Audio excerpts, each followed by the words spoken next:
apologize for being a little bit later. Let's see. It's a beautiful Saturday morning. Nothing but gray skies. um, yeah, let me see. Let's see if this is working. So far, I don't have my restream chat showing any activity.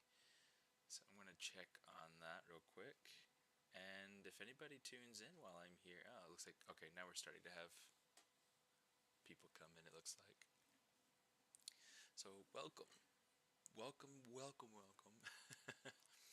We're having flood advisories here in Los Angeles. And so it's a rockin' roaring good time. I got new equipment. You can see I've got my microphone, so let me know if you guys can hear just fine. It should be just fine. I've tested it on my personal channels and it worked beautifully, so I'm excited about this. And then I also got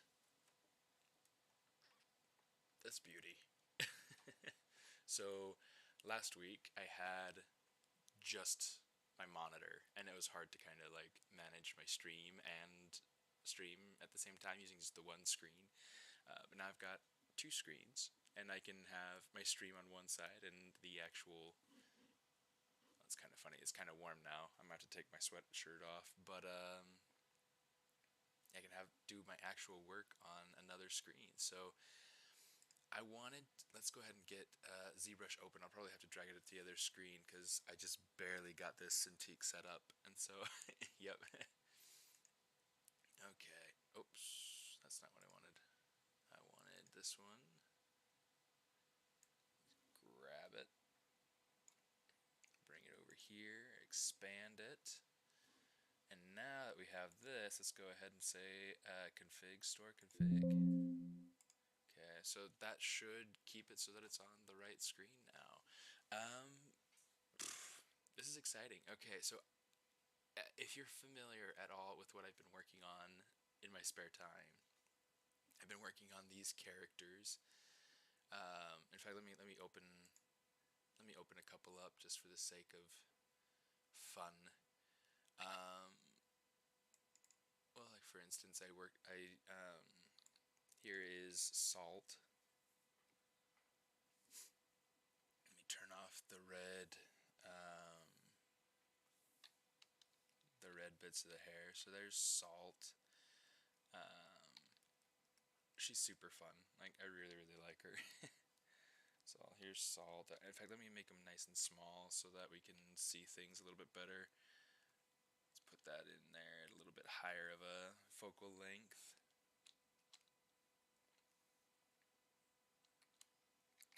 Let's get Salt.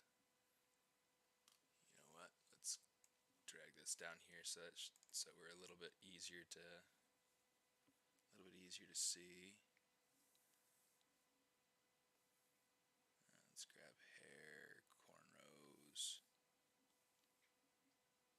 all high.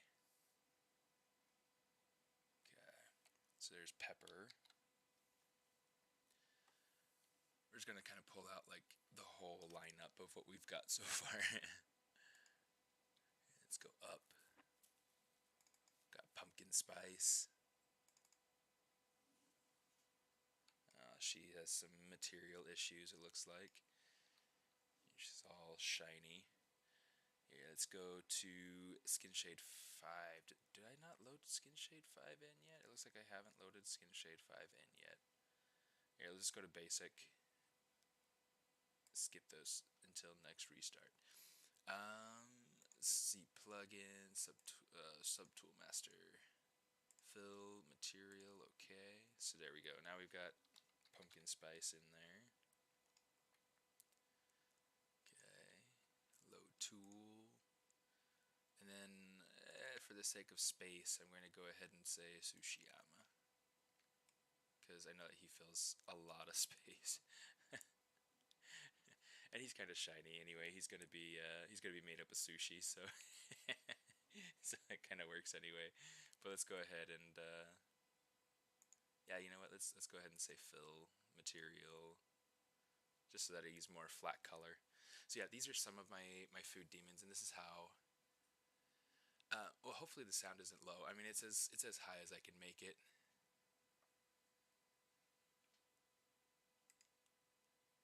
It should be on your guys' end. I mean, it's. Let me see. I see.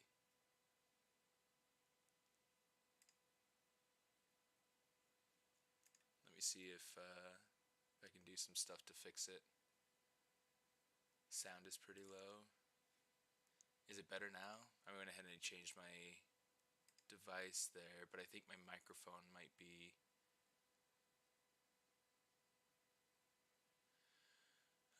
Might be.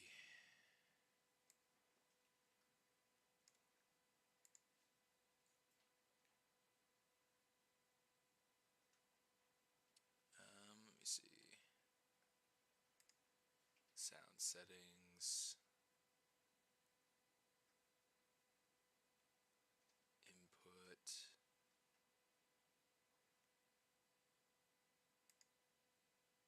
Oh, go back. There we go. How's that? Sorry, you cranked your sound up and now I can't. Okay, hopefully. How's that? Is that better? I think I've got everything set now. I had to go through and kind of like change some settings. So I got it. I've got it set now so that it's set to my headphones, my headset. This new headphone set that I that I've got.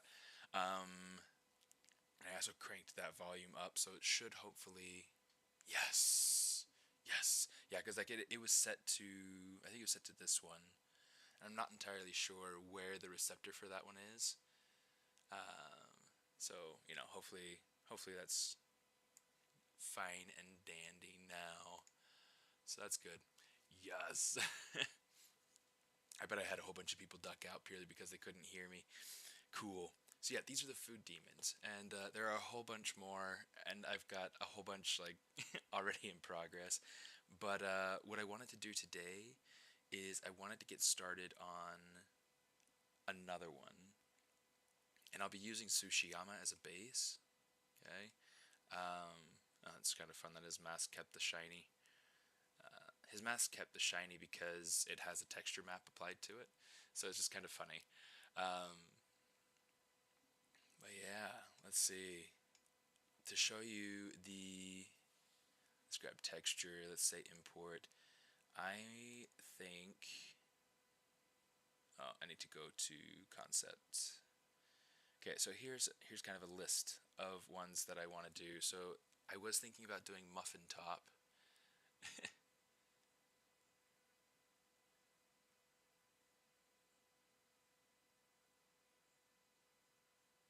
Yeah, I don't have anything else that I can do for my sound. It should be just fine.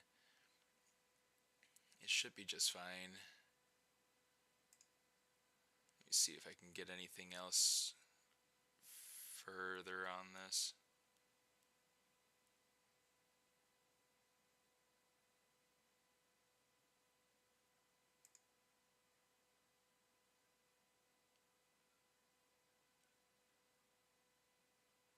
Yeah, I mean, everything should be good. Let me see.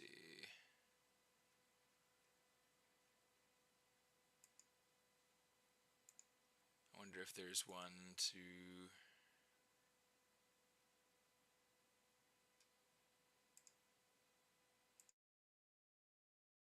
Let's see if this does anything.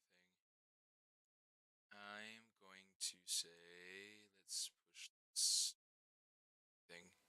Output gain, if we push this up, does it do anything more? It probably just like creates just some pitch. Yeah, let's get rid of that.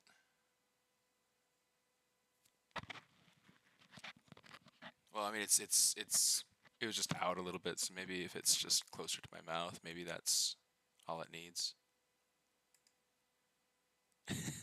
Shoot, simple fixes. Simple fixes.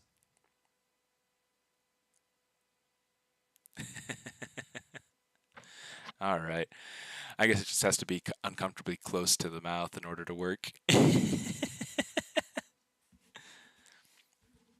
Oh well, I guess that's the life that we get. Cool. Gotta try to make sure that it's not like right on my lip. But yeah, I mean it should be hopefully all right from now on out. All right.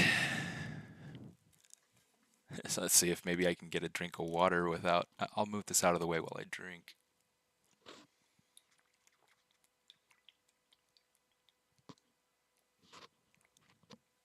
Get used to this. You're going to eat with your mouth closed. Well, I always do. It's just good manners. All right. Cool. We're ready. All right. So I've got a couple here that I feel like I would like to get started on. I have elote, which is, you know, it's I won't say it's Spanish for corn. It's Mexican for corn. It's kind of like a slang for in Mexico for corn. Like down in Chile, it's choclo. It's kind of a fun thing. But yeah, like in Mexico, it's kind of a slang for corn. So I've got elote. He's kind of a luchador libre sort of character. He's really fun, and he should be fairly easy to get out of my Tsushiyama base. Um, I've got Flapjack, which I've wanted to start him for a long time, um, but I just haven't gotten to it yet. But he would be started from more one of these lower bases. Probably, I actually have another one that I like a generic male base that I could start from if I needed to. Trying to think what else. Then I have Mystery Meat that's already started. So trying to think. Scarlett, what do you think? Which one should I start? Should I start on Beefcake, Elote, Flapjack, or Muffin Top?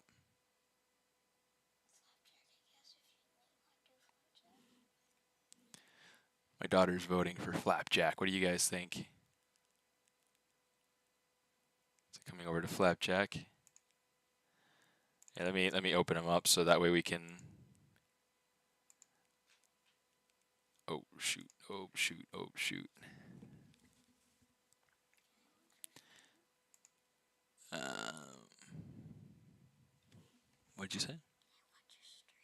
If you want to, pull up a chair. Alright, let's add this to Spotlight. We'll shrink it down. And he'll end up being something about this size in comparison to the rest, maybe a little bit smaller. Something kind of like this, kind of in between pumpkin spice and salt and pepper. Let's do it. Let's do Flapjack. You're always going for Mystery Meat. Or maybe we could go for Mystery Meat because he's started, so that could be fun. In fact, let me go ahead and I'll say save Spotlight. Let's go into the character folder. We'll say make a new folder just so that we can, you know, have this to get back to at some point. Flapjack.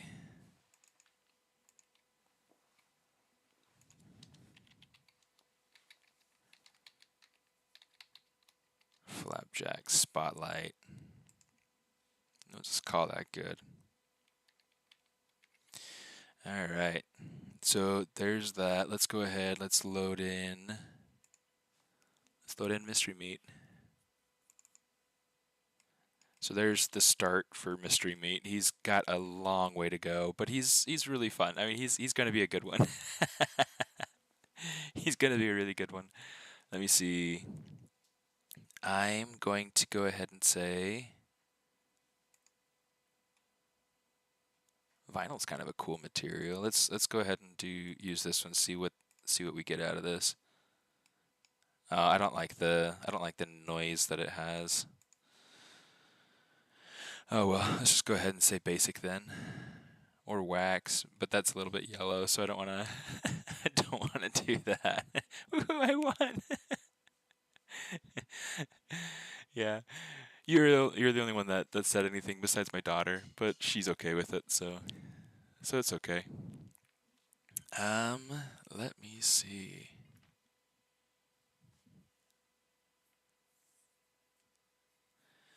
Try to move that somewhere where it's a little bit more out of the way. Okay. Let me see. Let me see. Let me see. Let me see. Okay, so we got this. Let's come up here. Z plugin. We'll say fill subject material. There we go. There we go.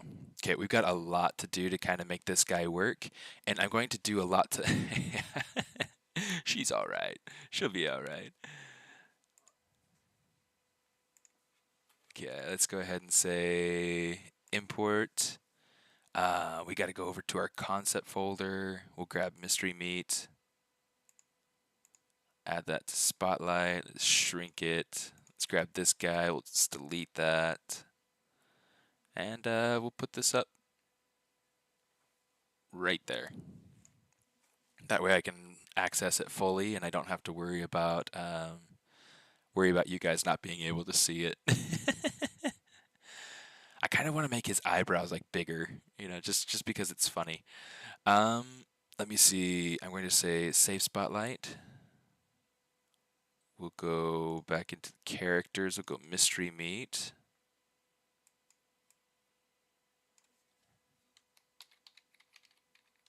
Oops, if I can spell. Mystery meat. Okay, let's say save. Cool. Okay. So lots to yes. So all these concepts are my own. I developed them all myself, and it's a lot of fun. It is so much fun. My kids are super into it, and I've been developing them for the last while. Sweet Tooth is my original. Let me see if I can pull up Sweet Tooth. Yeah, I mean, you can see Sweet Tooth here on my website. Here, in fact, in case you guys are interested in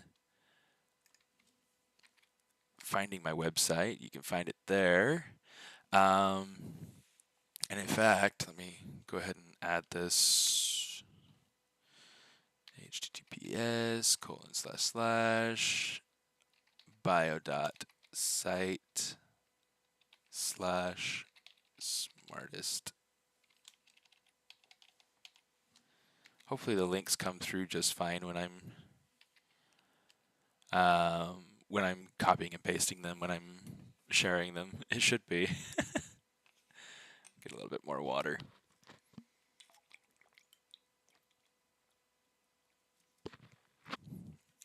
So to be able to kind of show you, yeah, Sweet Tooth is this guy right here. Get into my character stuff here. There we go. So Sweet Tooth, he is the original, the original food demon. It was super cool. It was such a fun thing. It was a practice for, I don't remember if it was last year for Valentine's Day or the year before that, but it was, it was during the pandemic where he was this idea of, in fact, let me go ahead and kind of scroll through a couple of these. You can see he's got like some Cadbury egg cream kind of coming out of his head. He's, he's just meant to be just full of sugar, but not in the sweetest kind of way. Yeah, he's made up of chocolate. He's a golem for Cupid, and the idea behind him is that he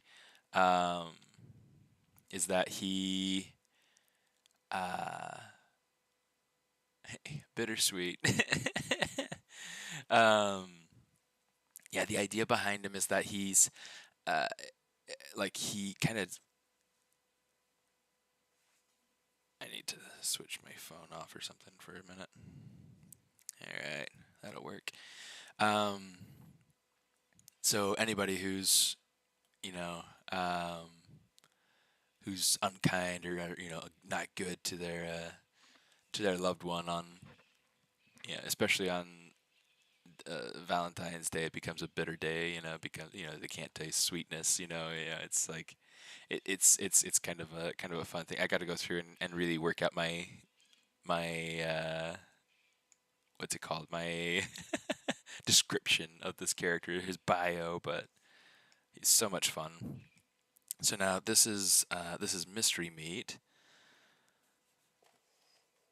I'm gonna see if I can kind of arrange myself in a way that I haven't gotten like an arm for my Cintiq. I just have the Cintiq so far, but it should be fun. It should be good. Let's see about making things happen.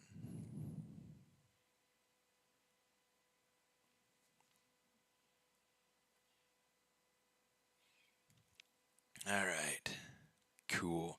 So first things first. I mean, the coat looks pretty cool so far, but it's one that I need to kind of I'll have to rework more once I have.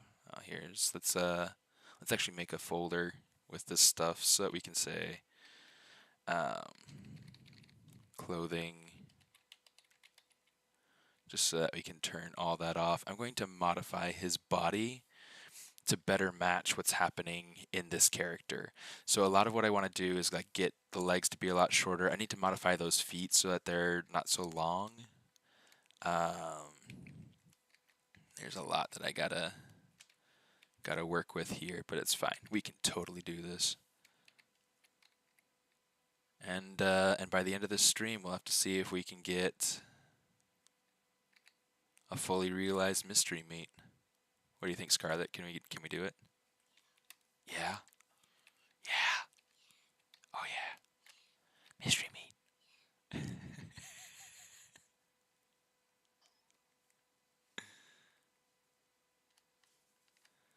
So yeah, just a matter of taking these toes like way back. Yeah, it's already much nicer. I'm going to need to kind of play around with this stuff here.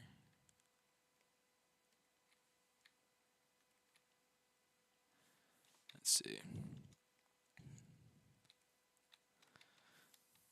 Okay, let's turn off all this stuff, make it so that smooth is really subtle. Oh, gotta turn off spotlight projection. So here's something that I have started doing more recently. I don't typically customize my UI, but there are a few buttons that I have needed to have on the surface a lot lately. So I'll go through and I'll start kind of, say enable customize, brush. There are a couple things. So like AccuCurve is one that I use a lot. So Control Alt, click and drag. I'm just going to drag it down maybe a little ways down so that it's not immediately next to these other buttons. What was the other one? Backface masking is one that I want to have. And these are like the two that I've added onto my work computer recently. It's been super helpful. I'm trying to think what's the other one that I had. I just got the Cintiq yesterday, actually, just before going to teach class at Nomen.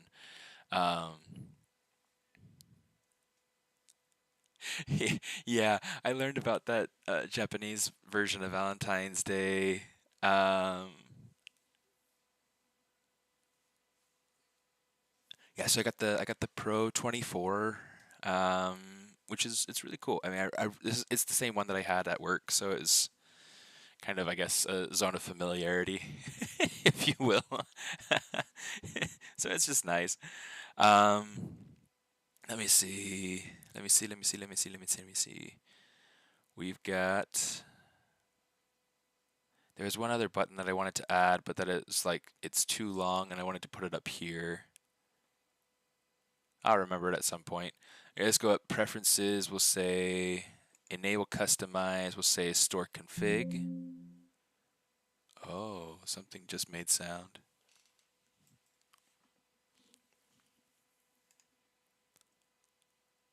Let me see. Did you hear the sound, Scarlett? Okay, good. So it was just in my headphones. It was in my head.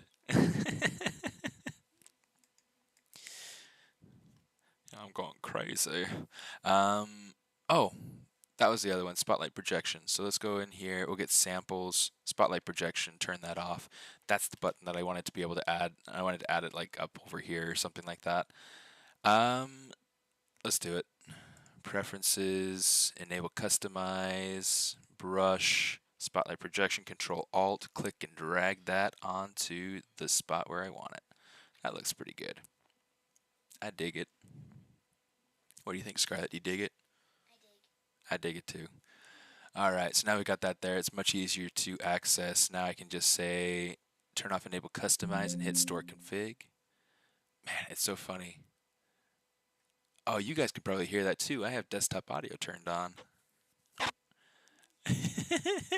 I'll turn that off so you guys don't have to hear all the little chimes. It's a nice little chime. It's a very friendly little chime. It's just kind of funny. My daughter can't hear it because it's in my headphones, but I hear it kind of muted as if it was outside of my headphones. I don't know. It's kind of a funny thing. That's why I had to ask.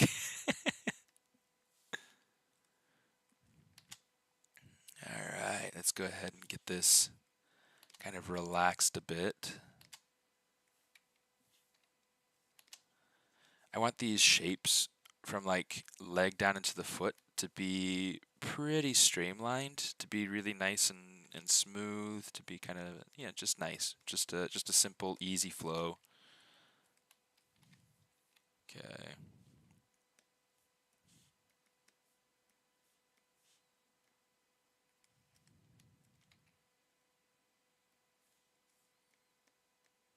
Cool.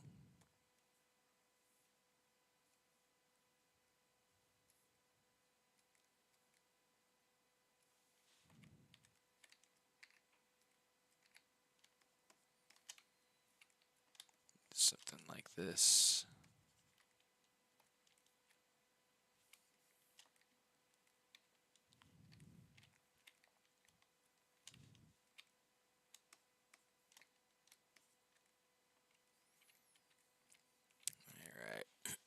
So now shape-wise, that's doing much more what I want it to do. I may, I don't know, I may go through and end up changing it at some point so that he has a little bit more of a foot. But we'll see what we do. We'll see what we do at that when that point comes. Let's see about modifying his body so that it fits more this this setup here. Okay, let's see. We need to also get in and work on the eyes because the eyes don't feel like they're right. They feel like, I don't know, they just don't feel right. Not the right shape, not the right anything. And granted, you know, eventually he's not going to end up, I don't think, he's not going to end up having pupils. Like, he's not going to have irises or anything like that. So that's something to kind of keep in mind. But one of the other things that I'm going to want to do is have different pieces blocked in. Like, I'm going to want to have that hat in there. I'm going to want to block in his hair. You can see like his hair kind of coming out the back. I want it to feel kind of like slicked out, like I would say Dick Tracy, but I mean it's like it's not really quite the way that that rolls. Let's just worry about this body for right now, though. Okay, so I'm going to say let's grab this bit. Okay. And in fact, let's do it like this.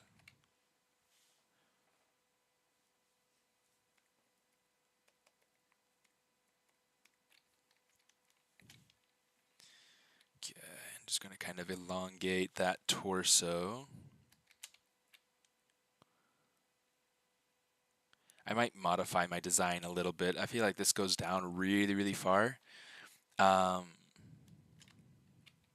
So we'll have to kind of see what it is that we end up doing, but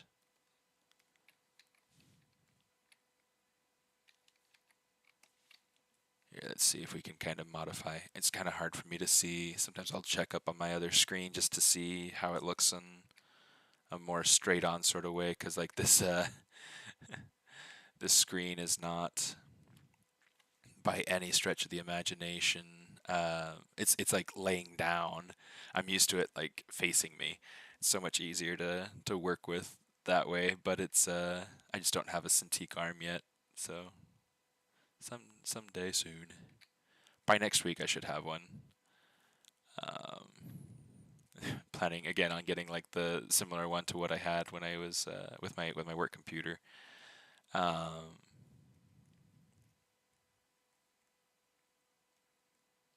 oh, Leonard! I got to see a bunch of people over at Imagineering the other day. I went and had lunch at 1401. Yeah, yeah, that's what I'm planning on getting. It might be not the Amazon Basic, but I don't know if that's like a specific one that you're referring to. But yeah, it's. Oh yeah, they're setting up for the Camellia Festival parade.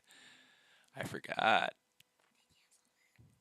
Is that? Can you hear like marching bands or anything like that outside? Is there music? Because I haven't heard anything yet. They canceled it. What?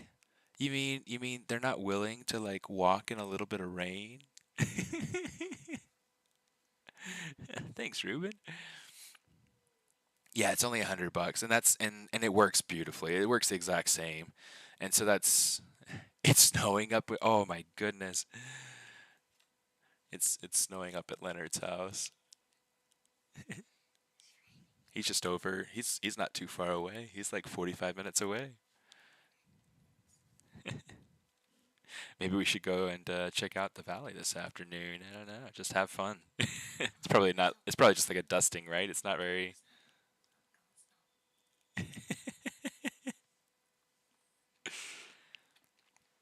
All right. I'm liking that. I think that that sort of proportion will probably be just fine. That'll work out all right. Yeah, you know what? I think you're right. Getting the adapter. 'Cause I think it seems like there was some issue that I had with attaching it to my work Cintiq, but can't remember for sure. Oh, there's this other sketch that I have. I wonder if I have it on my computer, or if it's just, or if I maybe I don't. Yeah, it looks like I don't have it yet. You know what?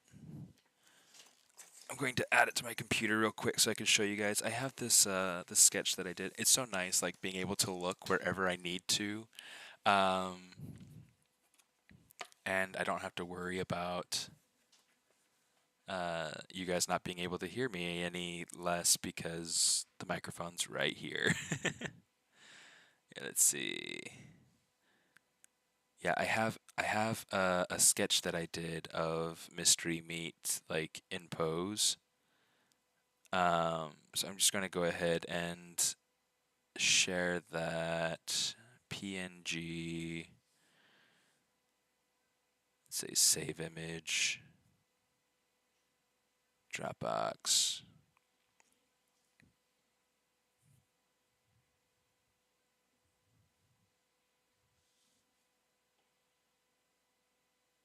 Show in folder. Awesome. Upload. Get my bad boy Mystery Meat up there. It's like he's gonna have like a Tommy gun at some point, which I think could be really really funny. Here he is. Okay, so let's open this up and I can kind of pull them over to show you guys. So this is kind of like a little sketch that I did to try to get some of that some of that film noir 40s sort of mystery vibe, like gangster film sort of thing going on. And I really like some of the shapes and what's going on in here, especially like the big eyes. I think that that works really really well for him. So I'm planning on going through and kind of making his eyes a lot bigger and a lot more dynamic. So I'm going to add that to my spotlight actually. Let's come back over here, texture, import. Let's go back to concept. Let's grab the concept, texture. Let's grab this, add it to spotlight. Wow, it's so big.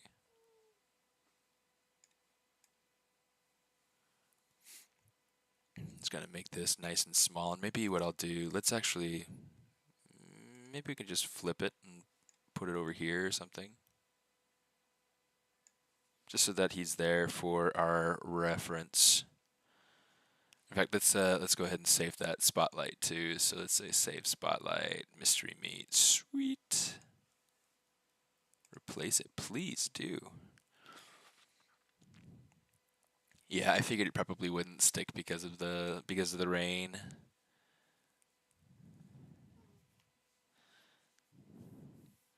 But oh well. Oh well, oh well, oh well. These eyes. Let's try something actually. Let's come over here to like salt and pepper, because they have massive eyes, and this is kind of what I'm wanting to work out with mystery meat, is that like they have these massive eyes, um, and it's working really well within the head. So it's just a matter of taking those. I'm going to say insert. Oops, insert. Let's get the eyes. Obviously, they're in the wrong spot. Let's go ahead and drag these down. And let me see, I should be able to hopefully get these to, oh, that's right, turn off dynamic.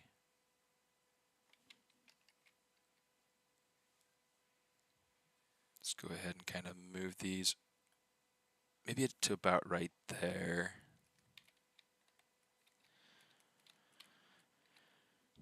Okay, time to make some real changes with this guy.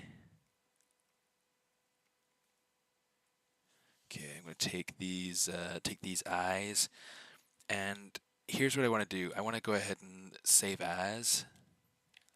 Let's go ahead and call this O2. Okay, save, and now when we hit Control S, it'll just save instead of having to go through the whole jumble of having to hit save as all the time. Oh, you found where to get the adapter for less? Where'd you find it? Was it Best Buy or? Like I tried checking Best Buy, and that was like they don't actually like carry it in the store. I guess it's just not a high enough demand sort of product. Um,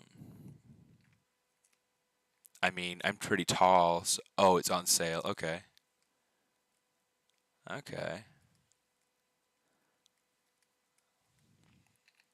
Well, that's nice. Yeah, I'll have to check on that. Is that like one of those flash sales where it's like in the next 5 hours, sort of thing, or is it like yeah, let's go ahead and let's, instead of having like these droopy, sad, sleepy eyes, let's give him some more uh make them so that they're a little bit more open.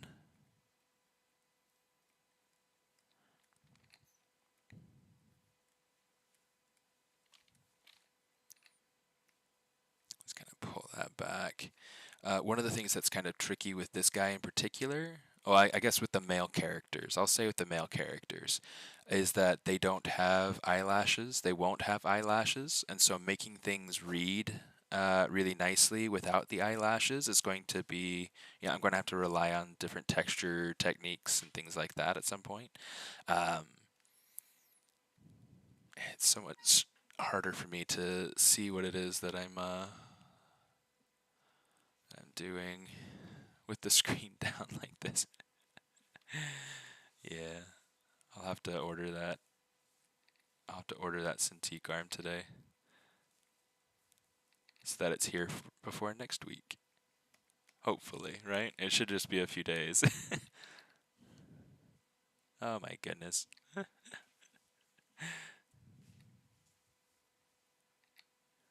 going to try to kind of even out my topology just a little bit here. Not this way, because this is going to help to keep the crease in the eye. But yeah, I definitely want to make sure that the flow is clean. It just really makes it easier so that when I get into the point of making sure that I can do my blend shapes and my rig and all that sort of stuff, it makes it so that it just deforms clean, it's more predictable, more controlled.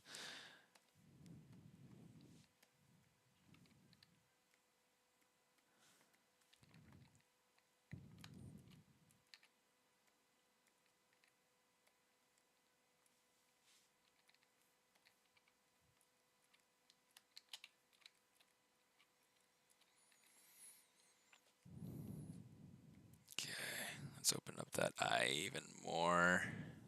And then we'll see about making this shape a little bit more graphic.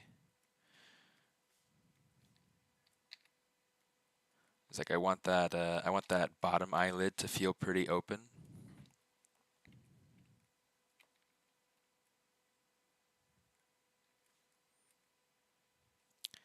I'm curious if it's getting too anatomical in here. Like maybe I just need to kind of eliminate some of this jowl. But I kind of like that. I feel like that plays into the into like the 40s film noir detective sort of vibe that he's got going on. You know what, let's see if we can kind of play with getting this head shape to feel a little bit nicer.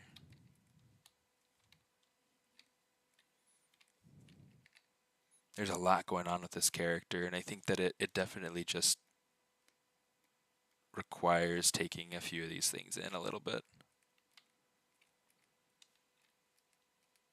I'm liking that. Okay, let's turn that jacket back on. Let's see about getting.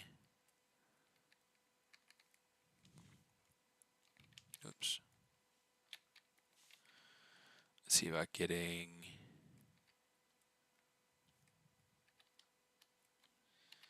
our hat blocked in so that we can better judge what's happening with the face.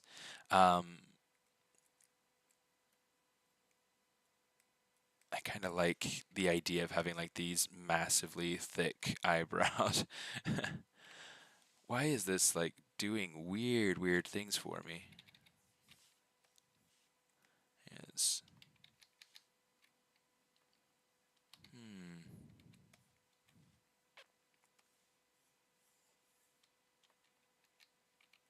That was really weird. Hey, Luigi.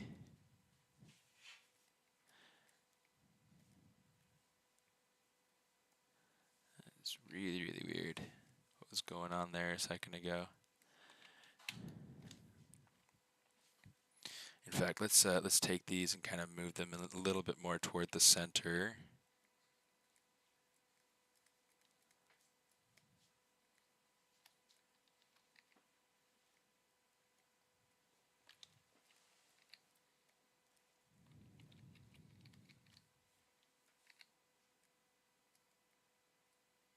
Kind of play with that some. Play with that some.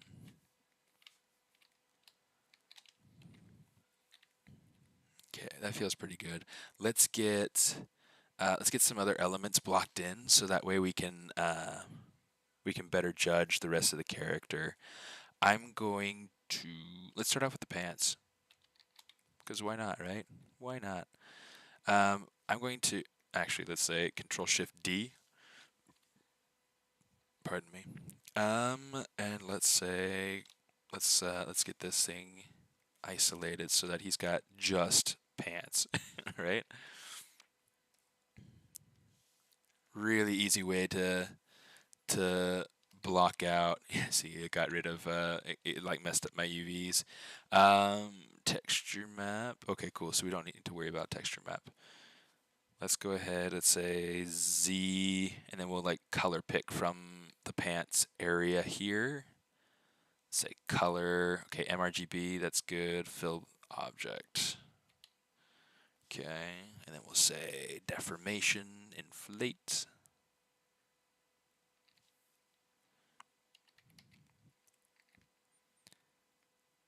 And then I want to turn off that coat.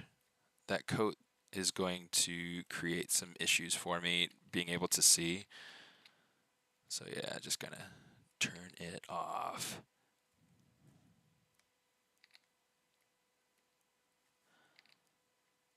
Let's see if we can get. Let's maybe boost that intensity just a little bit.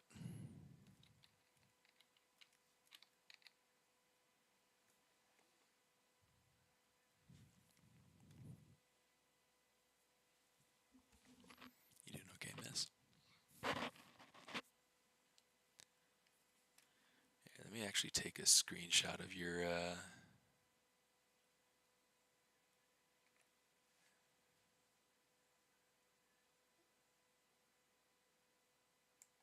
your suggestions there, Leonard. Yeah, the walk of Marn was like $300 something. I was like, I'll not do that.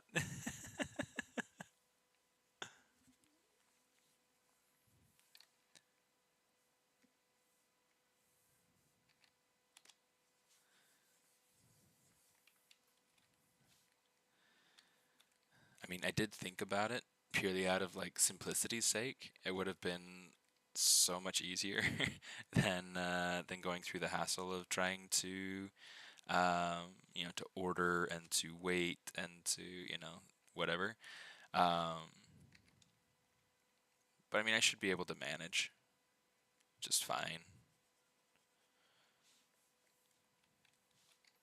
I don't have any like pressing projects or anything like that that I need to super worry about on this computer for now, so it should be all right. Okay, let me see. Let's go ahead and grab that, select lasso.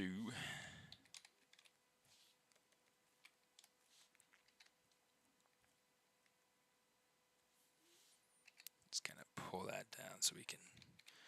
I'm getting like really weird, I'll say masked effects, because it's like look at that. Look at that. Okay, focal shift somehow got changed down really low. That's more predictable. Okay.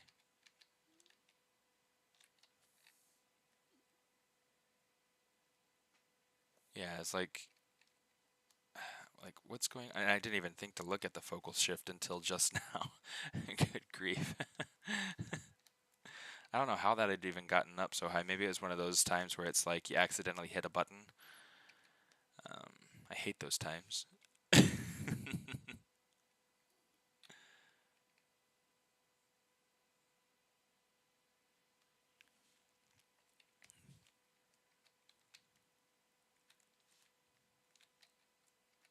Cool, cool, cool. Yeah, I might.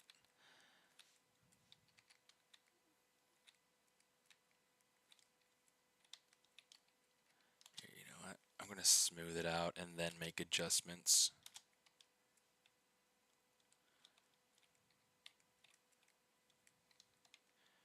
Okay, so one of the things that I know for sure that I want to have with this, I know for sure that...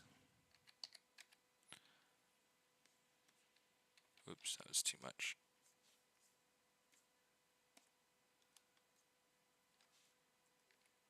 No, it's not enough. Okay, there we go. Okay.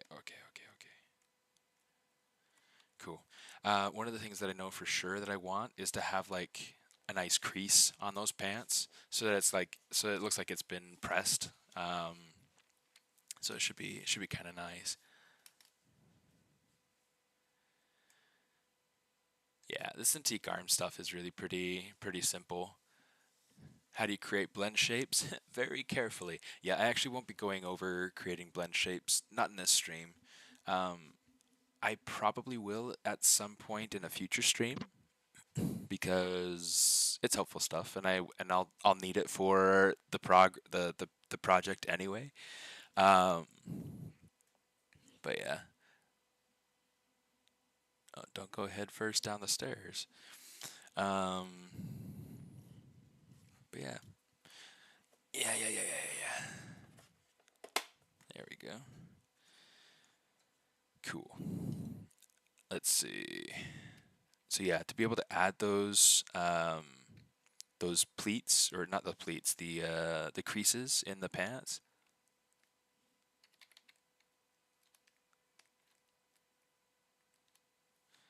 Here, in fact, let's make sure that the form of the pant is worked out first.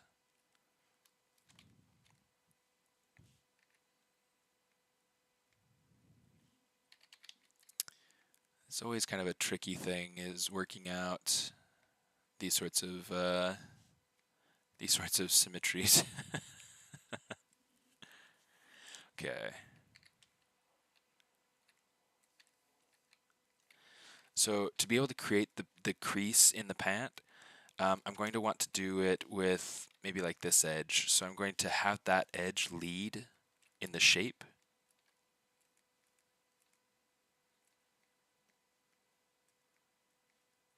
I'm just going to kind of try to refine the way that it flows up the leg.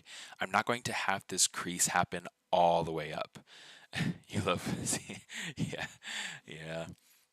The kids are funny because they don't like being seen on the camera, and so they try to avoid it.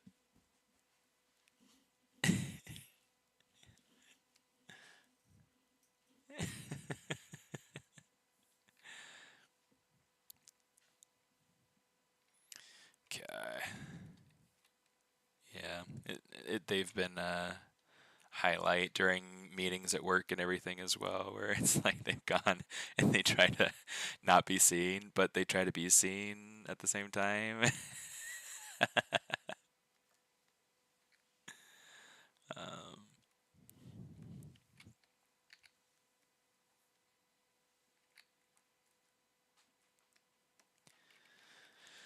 okay.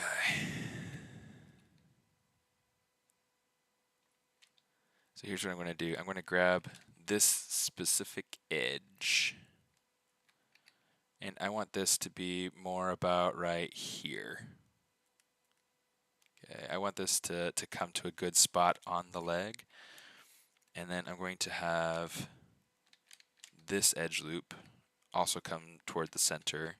Here, let's say slide.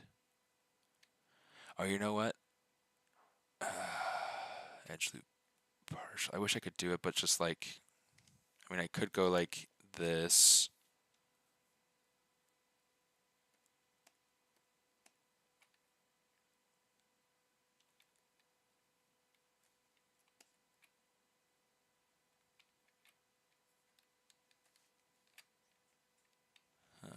For some reason, it's like, oh, I got messed up in the symmetry. Like, that's super miserable. Oh my goodness. Okay. Okay, let's just worry about creating this crease right here. I'm going to say, let's say slide edge.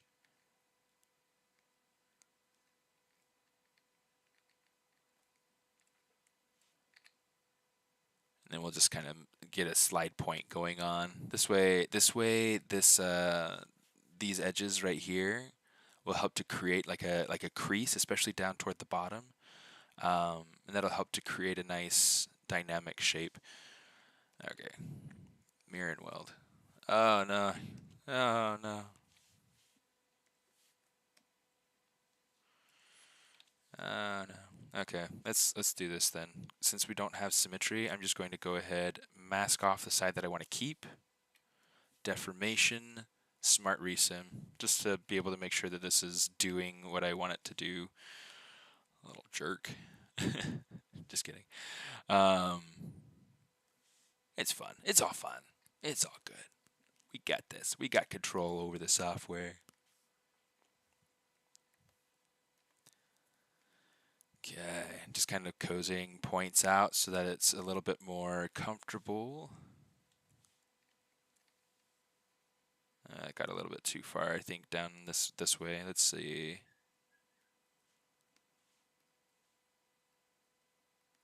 Something like that.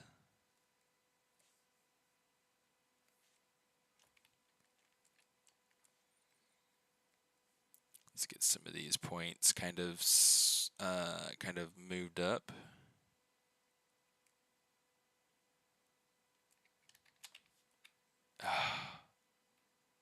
You know what I'm going to do? Let's go ahead. Let's load in. I have a material that I like to use. Oh, that's not it. Skin shade 5. There we go. This is the one that I wanted to use. I don't know why I wasn't seeing it earlier. Okay, so here's what we're gonna do. Let's turn on the coat. So this way he's got, all of his pieces showing. Let's go into Z plugin. We'll say, cancel. Fill material. That's better. Because now you can see the crease that's happening in the pant. Okay, real careful you don't spill that, okay, miss? In fact, can you grab one of the little coasters back there, the little discs, so that you can put your cup on top of that? Thank you, darling. Yep, thank you. Just makes it so that it doesn't leave like a ring of water on the desk. Grandpa's really big about that.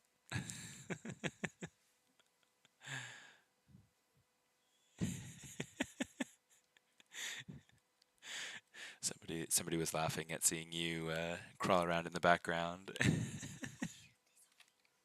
Yeah, you can't get past this camera. It's got a big wide view.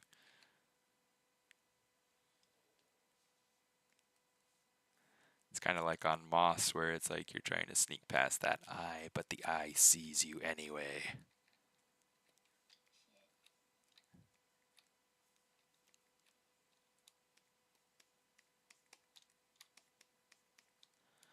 Let's see, kind of smooth that out just a little bit.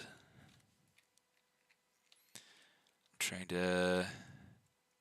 Yeah, there's always going to be like a need to just work and rework, and every time you add something in, it's going to reveal something else, and so it's, I don't know, it's kind of a funny. I'm trying to decide if I'm liking how the head shape is going so far. I feel like it's too wide. Okay, so there's kind of like the real estate that I have to play with. Let's push this back in.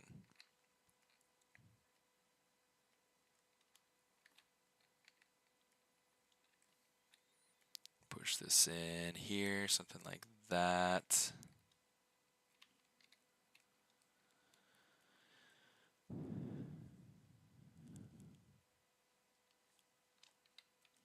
I feel like he's got a little bit too much of a cranium now.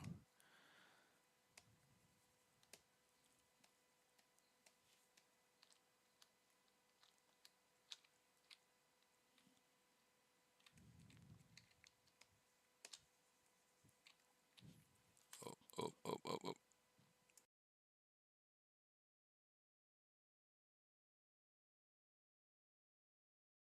Ah, sorry. Yeah, she is a gem. When you have a base mesh that's around 10 million active points and you want to bring it down to about 100,000 points but want to preserve the detail, how would you go about that? That is a good question. Retopology? Um, It's like there are a few things. It depends on what you want to lower it for. Because like for instance, I have this mesh and it's set up with nice clean topology that I can use. I can use blend shapes. I can put it in through the rigging pipeline so that it's ready to be animated. So this sort of stuff is done by hand. Um, drawing out my edge loops and things like that. Um, the thing that if you really wanted to and you had like a ton of points and you wanted to get it down to something that's more this resolution with somewhat predictable topology, you could come down here into geometry and there's the Z-remesher. Z-remesher does a really good job at it's for a trim sheet. Um, Well, so I mean, if it's for a trim sheet, the topology probably doesn't matter a whole lot. You probably could go ahead and use something like Z plugin. You could go over to Decimation Master, and you could use the Decimation Master options. So, like if you have a specific poly count that you're shooting for, you have different items down here. The topology is not going to be gorgeous, but it's going to hold your details, and it's going to do a good job at. Um, In fact, maybe I'll trade you spots there with the water so that I can get to mine a little bit. Um, but it's going to be functional. So I assume it's a trim sheet for a game, right? For gaming. Because if that's the case, then sorry, I'm trying to make sure my microphone's in the right spot. if that's the case, then yeah, I mean, I would probably go through, um, try to do something like this. Most of the time, when I'm developing something for a game or for trim sheets or things like that, I'll actually go through and model things out. I'm really pretty um, pretty particular about my geometry. And so, that's one of those things where it's like I control things, but I come from like this, you know, modeling for animation sort of background. Um, I've worked for DreamWorks. I've worked for Warner Brothers Games. I worked for Marvel. Um, all sorts of really cool stuff that where it's like, topology is king. It's an important thing. What? Yeah, I mean that's where Hogwarts Legacy was made. That's where I made that game.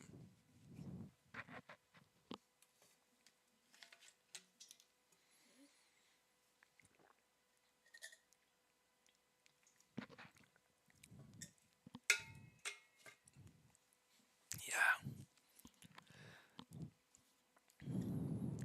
yeah, that's been super exciting to be able to see that game and to be able to play it though. Like I have waited for years. Yeah, let's go through. Let's rename this. We'll say pants.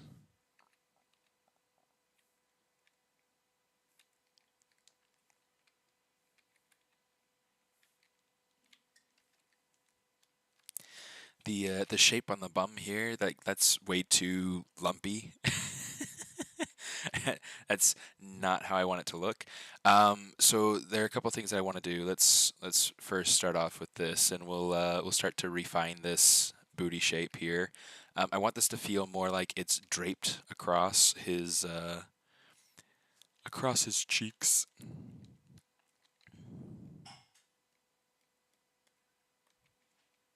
Ah, I forgot I don't have symmetry. Shoot. Let's see. Let's grab which side is it that? Okay, so this is this right leg right here.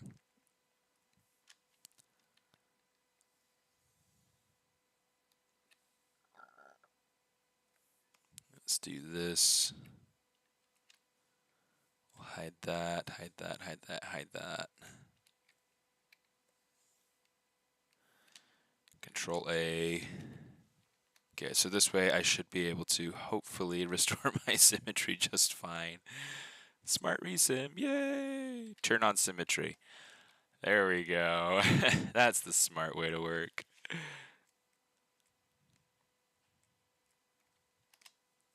Okay, I'm going to kind of ease out my points here.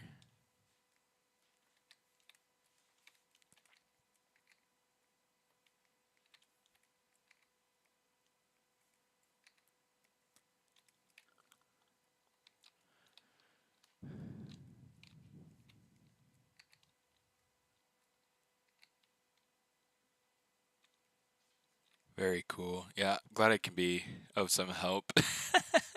I think that's one of the fun things about live streams is that everybody has different lived experiences, and live streaming is one of those ways that I get to share my lived experience, and I get to work on cool, fun personal projects, and lots of fun stuff like that, um, and I get to talk with people that I wouldn't normally get to talk to because you guys are all over the freaking world. So it's really really neat, in my mind, to be able to use this platform to get to chat with some of you guys, and to be able to share some of my insights, to be able to have fun doing something that I love doing.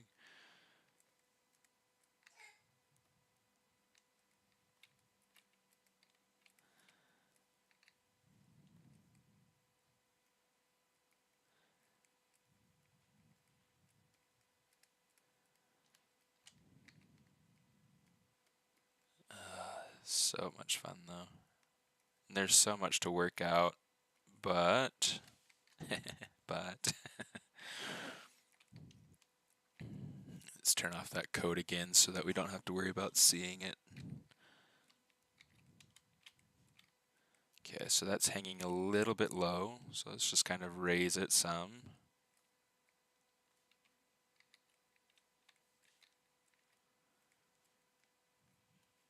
Just try to make sure that that waistline is a little bit more even.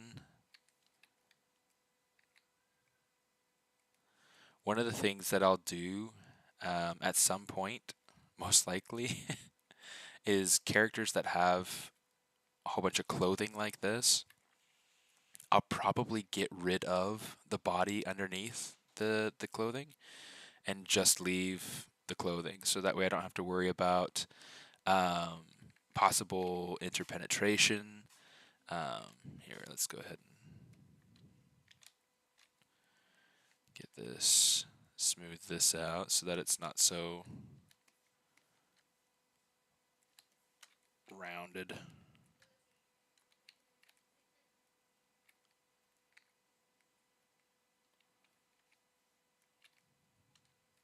Okay, let me see. I'm going to say, let's get something like this.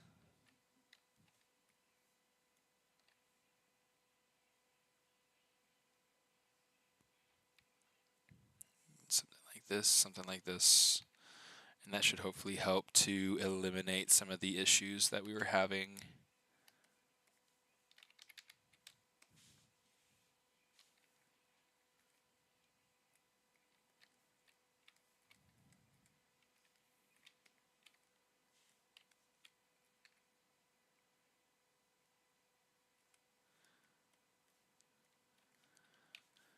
Cool. Cool. Okay, so I'm trying to decide. I think I do want to. Let's do this. I'm going to go ahead and take these feet.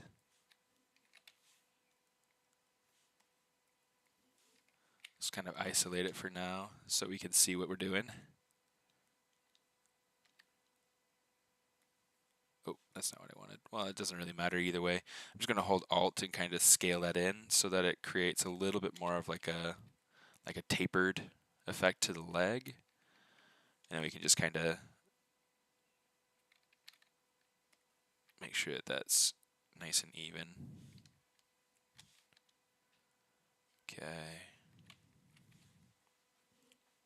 Hey, gorgeous.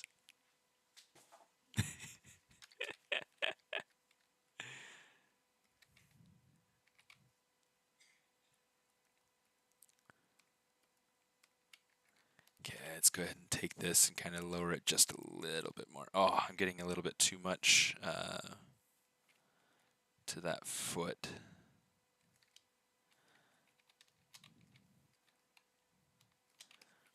And I think I'm going to eliminate some of this calf. I think that this is becoming a little bit too prominent.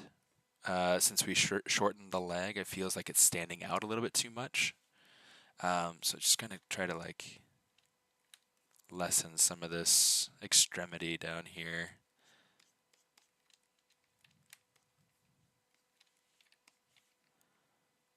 Maybe give it a little bit more here. You look lovely in pink.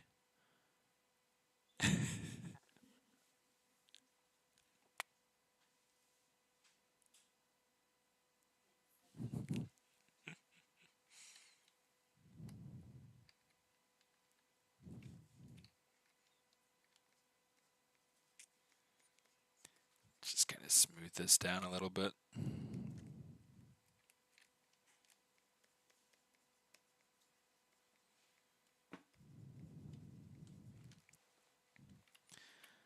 Okay, just try to make sure that stuff doesn't get out of control.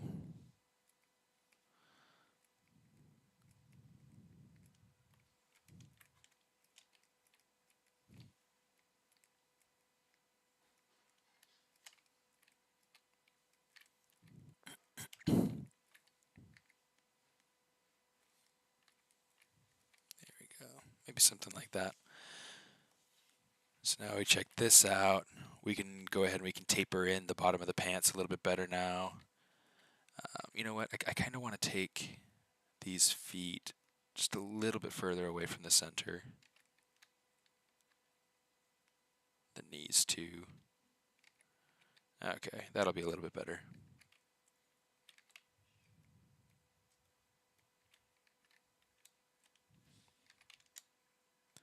Let's make sure that this is all masked so that that way I don't have to worry about those center edges getting all thrown out of whack. Is there a way to control the amount of points you get when subdividing? I have a character with 17 million. Wow. Yeah, so what it's going to do is that when you subdivide it, if you're going to subdivide it from 17 million, it's essentially taking those points that are inside of your mesh, and it's going to take each square and divide it into 4.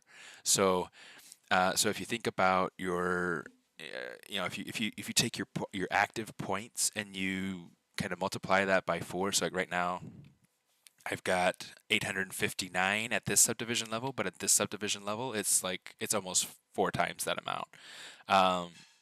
So that's kind of something to keep in mind, is that you will get some issues when subdividing too much, and I mean, I personally never get that high in resolution. Like, I think the most I've ever pushed ZBrush has gotten me to 30-something million, which is still a lot, but it's enough to be able to do what I needed. And what you want to try to do is, like, unless you're doing like HG geometry, HGTV, HD geometry, then it's not really super worthwhile to have. I don't feel like it's really worthwhile to subdivide that much, because I think subdivisions for HD geometry, I think I'm not super familiar with how that process works. I do know that there was a really good ZBrush Summit presentation a few years back. Best built pixels. Yeah, yeah. Pixels for your home.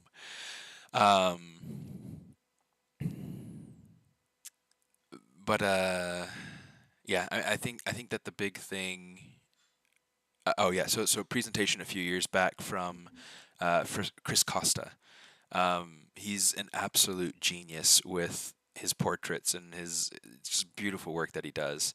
I would recommend looking that up. It's a ZBrush Summit presentation from 2019 maybe.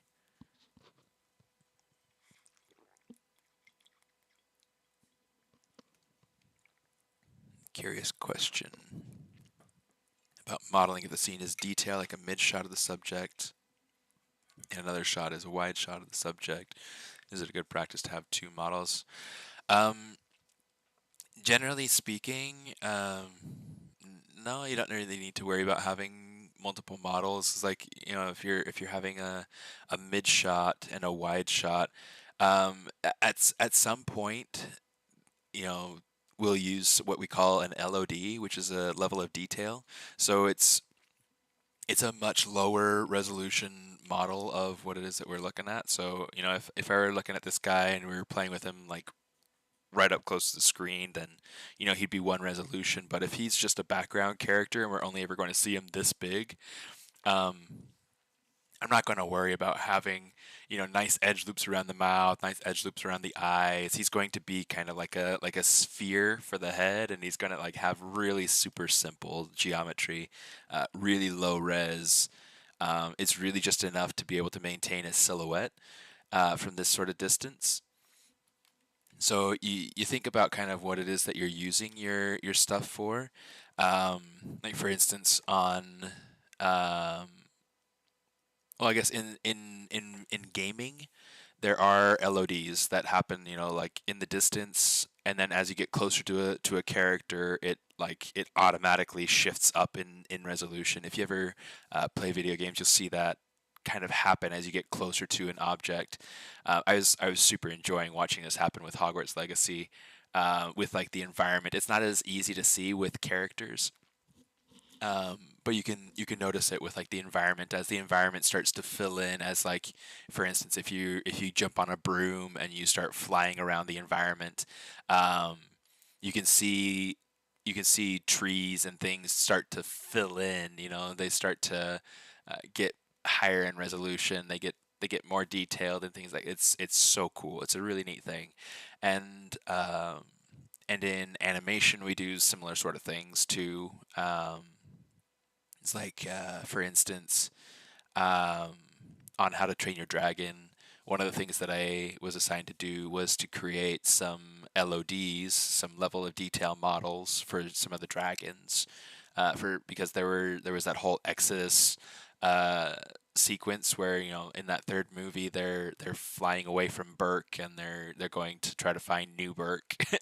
um, so that was one of the things that I did. Was one of my assignments was to make some different dragon low resolution models. That it's not like beautiful topology. It's not something that'll ever go into my portfolio, because frankly I don't care. It's not beautiful. It's not beautiful stuff, but it's usable, and it's something that works for having characters off in the distance, and it makes it so that it's lighter for rendering software to be able to pick up, and things like that. It's really kind of an interesting bit of technology, and it it's pretty cool.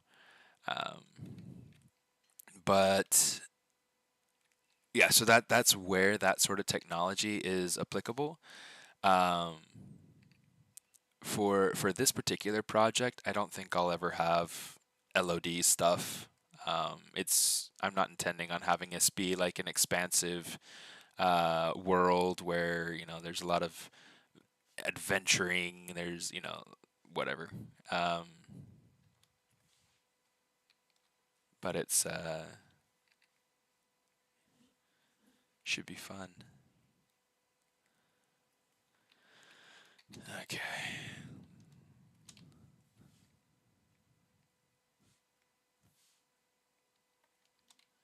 Okay.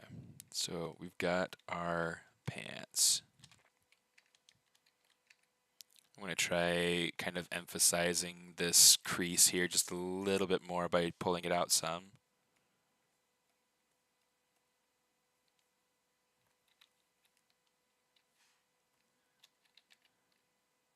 Let's kind of slide some points over a little bit more just to cozy these out some more.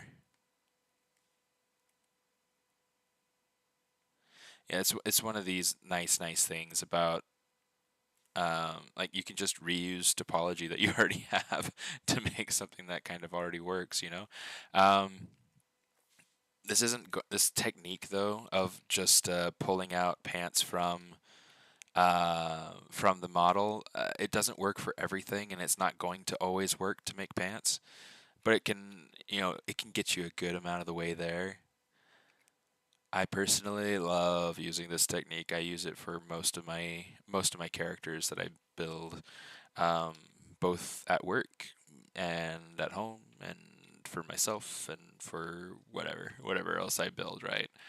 It's just kind of the way that it's the way of the world. That's the way that it goes.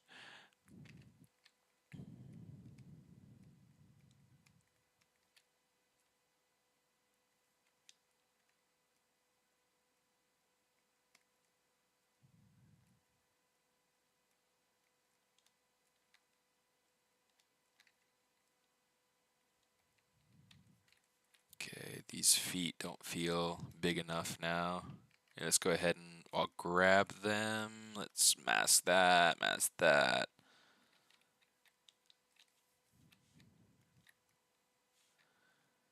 I'm just gonna kind of expand out. I don't want the legs to expand out a whole lot, but I do want the feet to kind of fill in a little bit more.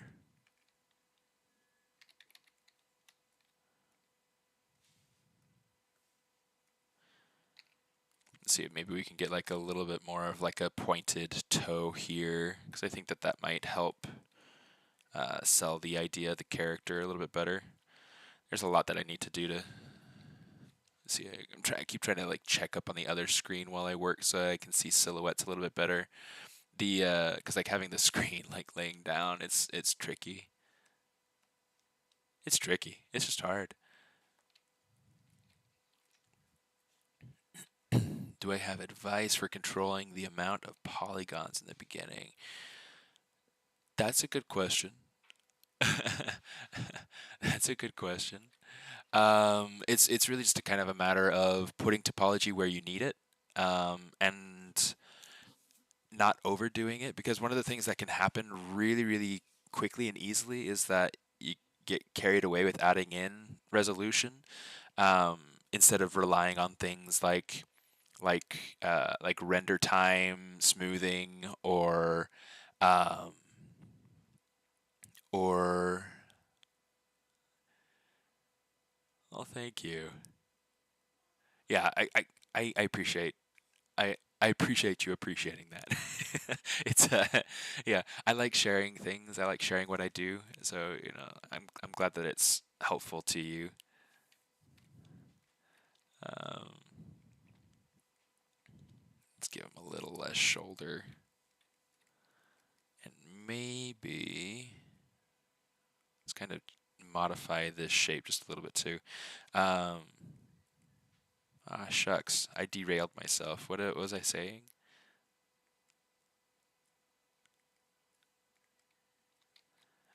Should I give him some pecs so that in case he were to have like a maybe some other point, some other time.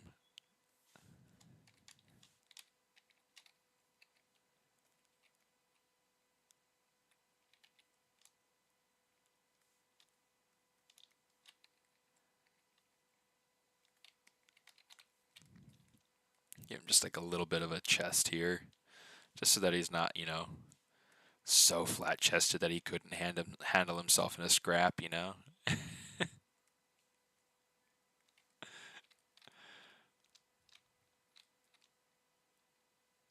There we go. That's kind of cool. Okay, let's see about getting his other assets kind of blocked in there. Um, but yeah, with topology, it's kind of just adding topology where you need it, because it does get really easy to over add points. I think that even on something like this, I mean, I feel like he's really quite low resolution. I tried to control and keep the minimum number of points where it needed it. You'll know when you need to add some, because you won't have enough points to be able to either control a shape or to create the definition you need, like around eyes, mouth, ears, hands. These areas, the face, um, those will definitely create um, those will definitely create or how should I phrase this? It's a lot easier to determine the resolution of the rest of your model based on the things that need the resolution. Because like you can see, like down in the legs, there's not a whole lot of topology there. The body, I mean, it's just enough to hold the shape. So it's really quite simple, and it's 9,500 points, um, which should work really well for everything that I need to do. Um, but yeah, it's kind of crazy, and it's one of those things that, yeah, you just work on it and then add as you need. Oh, that got a little bit messy. Yeah, let's kind of modify this. Um,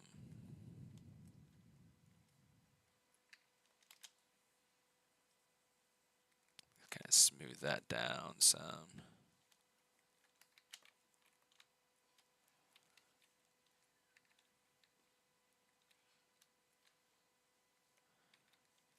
In fact, I'm curious.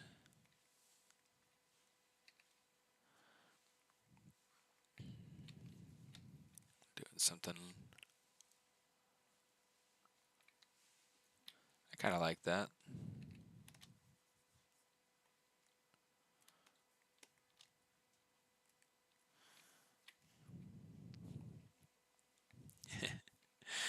I could go through and like emphasize that lower lip quite a bit, you know, kind of like Godfather, you know, like I'm just kidding. Um, it could be funny though. Um, how can topology modeling affect the UV mapping process? It makes it easier and cleaner. Um, so I don't really have a whole lot of opportunities with this stream to talk about texture mapping and UVs, because you know ZBrush just isn't quite equipped for production level UV work. Um, there is a lot of stuff that you can do with it. You know, for instance, there is the Z plugin. There's the UV master down here, um, which you know it works. It's functional. In fact, we do use it for production a little bit every once in a while for the sake of getting UVs on different assets like rocks or or even getting started on pieces like you know different armor pieces or things like that, where we can just split things apart by polygroup and just have a start on our UVs. If we need to like clean things up or whatever inside of Maya or whatever other 3D software, you know, that's kind of how we work that sort of stuff out. Um, there are um, opportunities for using all sorts of stuff, and it's just I don't know. It's all about an individual's process. Um, but yeah, it's a great tool. But yeah, so far as the stuff that actually ends up going into the show, it'll usually end up being sorry. It'll usually end up being oops. Um, you know, hand controlled.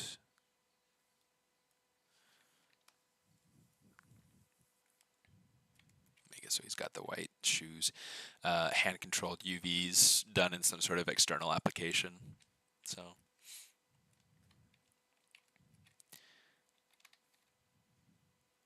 I'm going to duplicate my jacket. I'm going to take it outside of the folder though. Call this vest. Okay, so a couple of things I want to do. Let's start off with these three polygroups.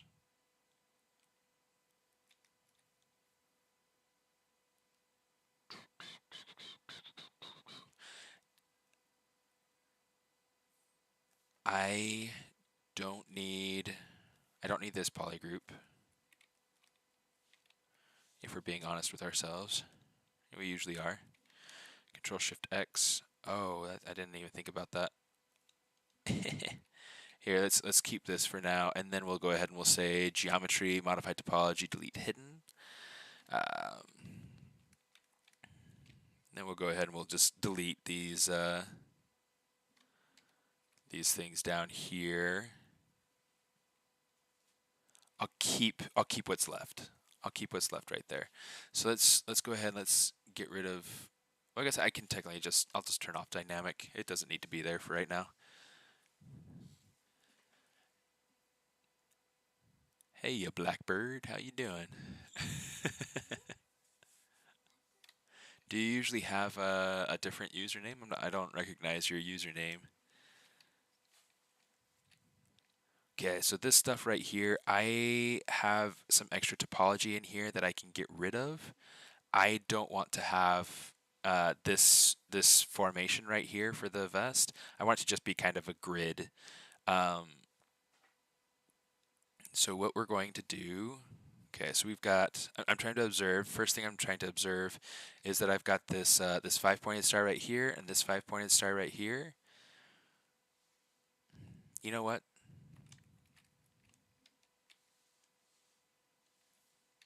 You know what? It's fine. I'll keep it. It'll be fine. I'm going to take this now. Let's turn off the jacket. Layer, group. There we go. He looks super cool now. usually on usually on Facebook. Okay. It's funny. I don't usually get comments through Facebook. Do we have people logged in through Facebook? Is like if yeah, it looks like we got one person connected through Facebook. Um, got 35 through Twitch and 48 through YouTube. Um, so yeah, if anybody's trying to comment on Facebook, I am so sorry. I can't see anything that that happens. I don't know why.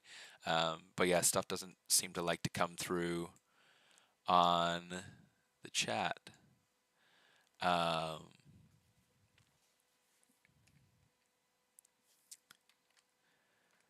so yeah, I realize it's totally, fully, 100% not your fault. It's not mine either, to be frank, but you know.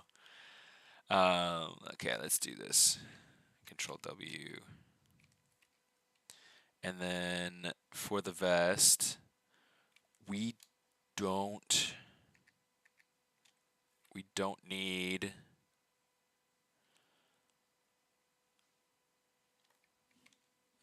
let's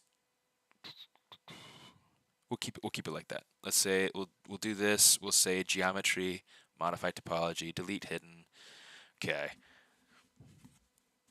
So now, technically, again, like I was saying before, once I go through and make all the clothing, whatever's underneath the clothing will likely get deleted.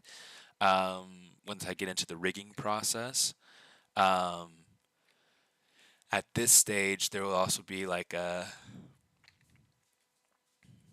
um, what's it called?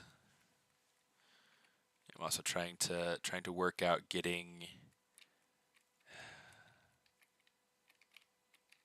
Let's see. Trying to work on getting my head on straight. This is like my brain's not wanting to function today. Um,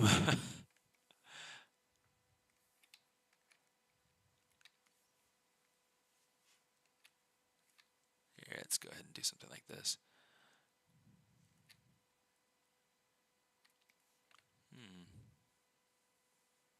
It's not wanting to align to. There's got to be something up. Oh well, I mean, it's not a huge deal. I'm just trying to take these things and get it to be a little bit closer to having the vest on properly. Let's just kind of smooth that out. Let's pull this over.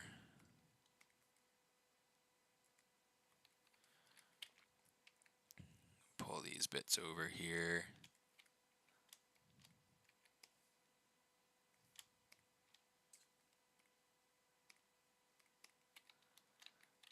Yeah.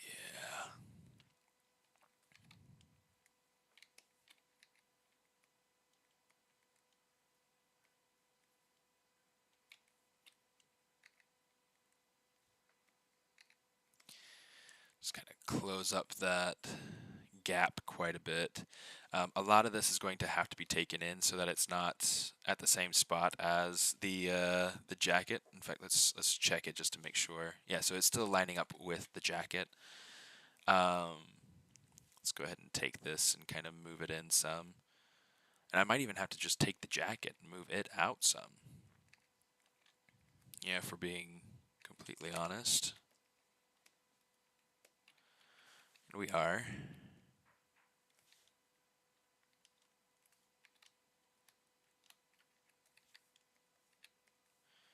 Okay, let's go ahead and kind of scale that in a little bit.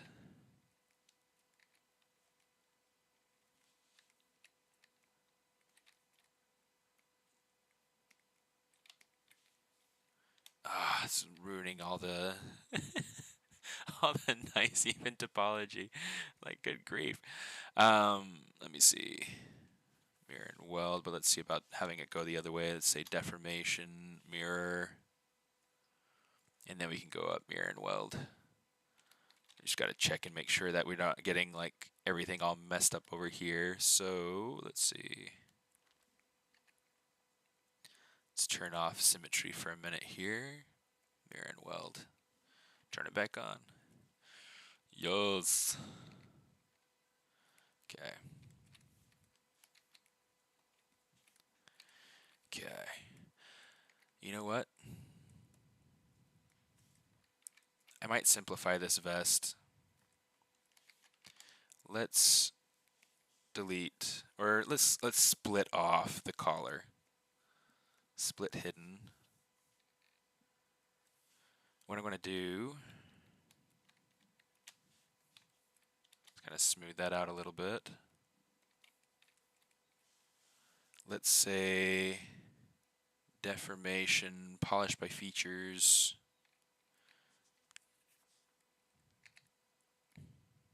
Okay, something like this.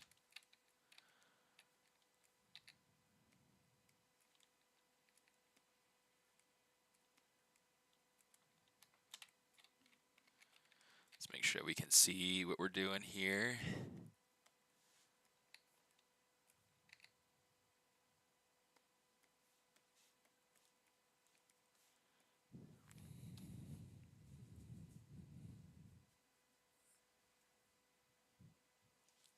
Oh, something happened with my chat. I like scrolled all the way up.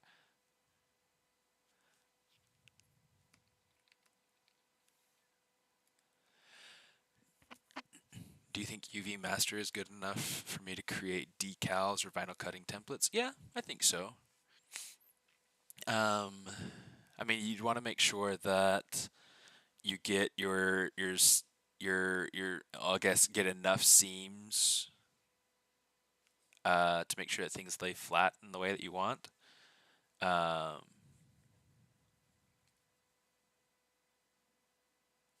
yeah, let me see. Learn the process. Love ZBrush. I'm a designer and trying to learn modeling. Awesome.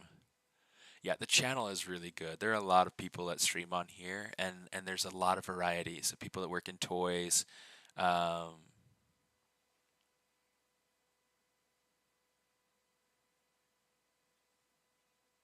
Restream is starting to act up when it comes to Facebook. I'm sorry. That's too bad. Yeah, my favorite platform to watch streaming on has always been Twitch. I really, really like, I don't know, I like the interactivity of it. And I like that it's more live. It's more like in the moment. um, so yeah.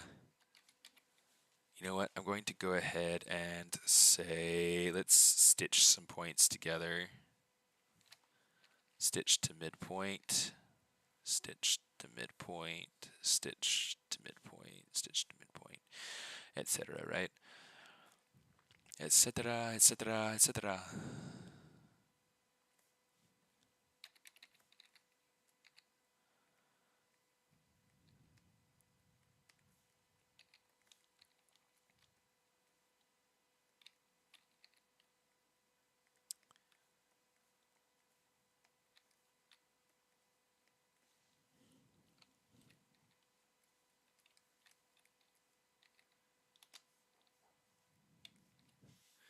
Let's see, polish by features. Messed everything up in there, but that's fine. I just wanted to make sure that we get a good clean form through here.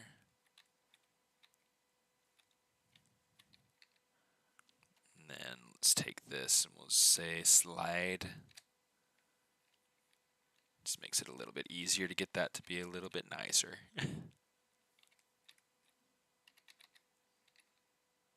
I'm trying to decide if I want to take that up a little bit higher, but I think it's a matter of getting getting the other pieces represented and then being able to figure things out from there. I need this to be a little bit more down angled there, and then this to be a little bit more up in the back, I think. Keep that change, you filthy animal.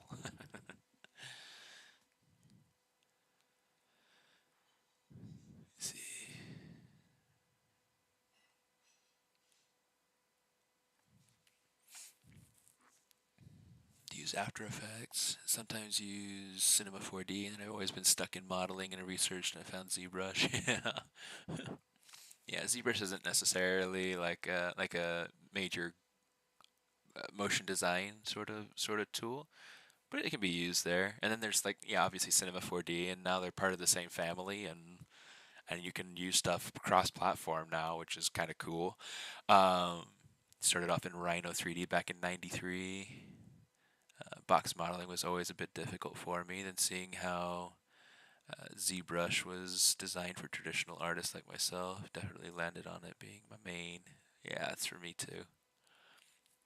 I'm watching downstairs on the big screen, but the stream isn't as proactive as your magazine one.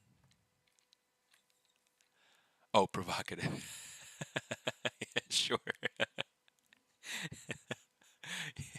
Yeah, that's true. That's very true.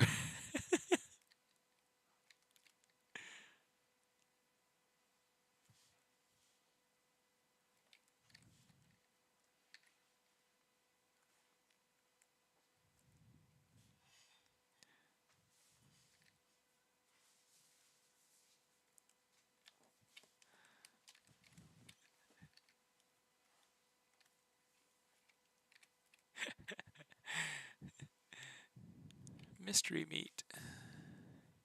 You know what? I'm going to get rid of one of these edge loops. You can see like I've got this, it's going up through the neck, it's going down, and comes out the front.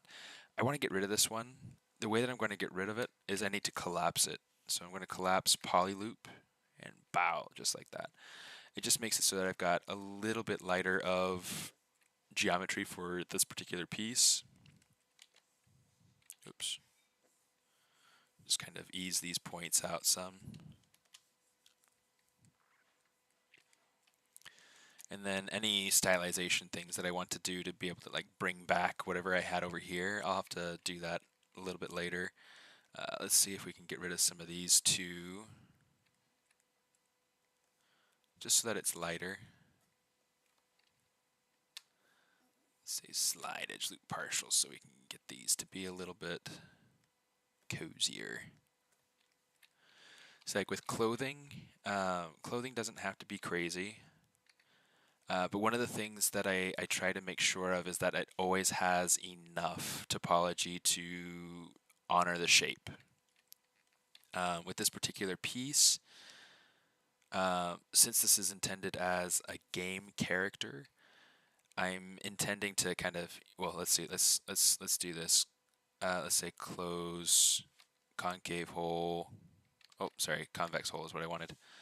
Polygroup flat.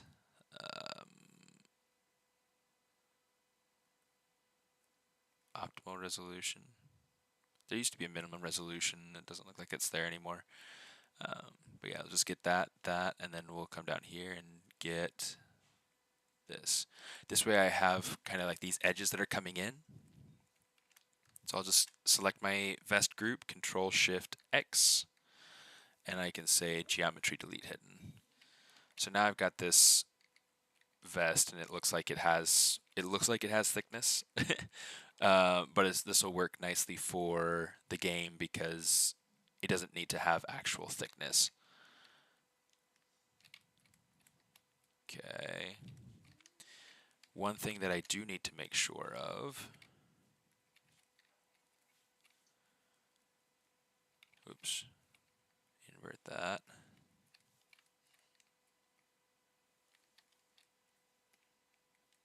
Kind of pull this down and in some so that it's not so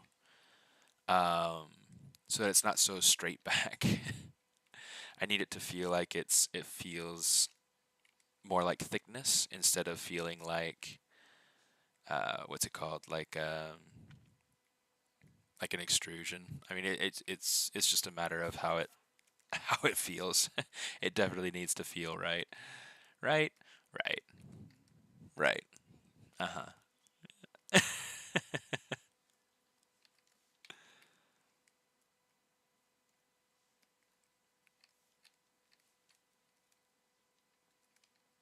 Okay, let me see. Let's grab these on the sides. And we'll do something kind of similar with these points and just kind of drag them in some. I don't need to do it a ton, but I do need to do it enough. And it'll look kind of different, like, you know, top versus the bottom, I think. That looks pretty good. The bottom looks like it's probably just fine.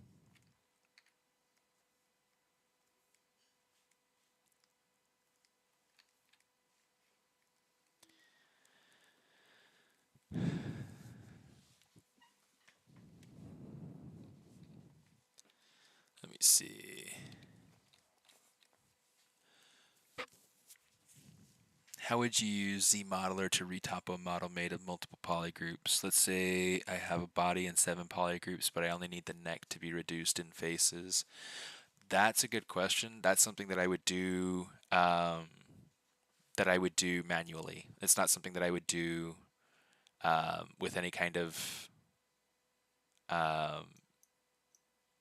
yeah. I mean, so it'd just be a matter of kind of like what I did with the vest, where I went through and I collapsed poly loops down, or or um, or you know, kind of like insert or take out edge loops. You know, it's just a matter of kind of cozying out certain spots to make sure that it's got the, you know, got decent enough resolution to uphold the shape, but not so much that it's going to bog down the computer and eventually the game engine and things like that.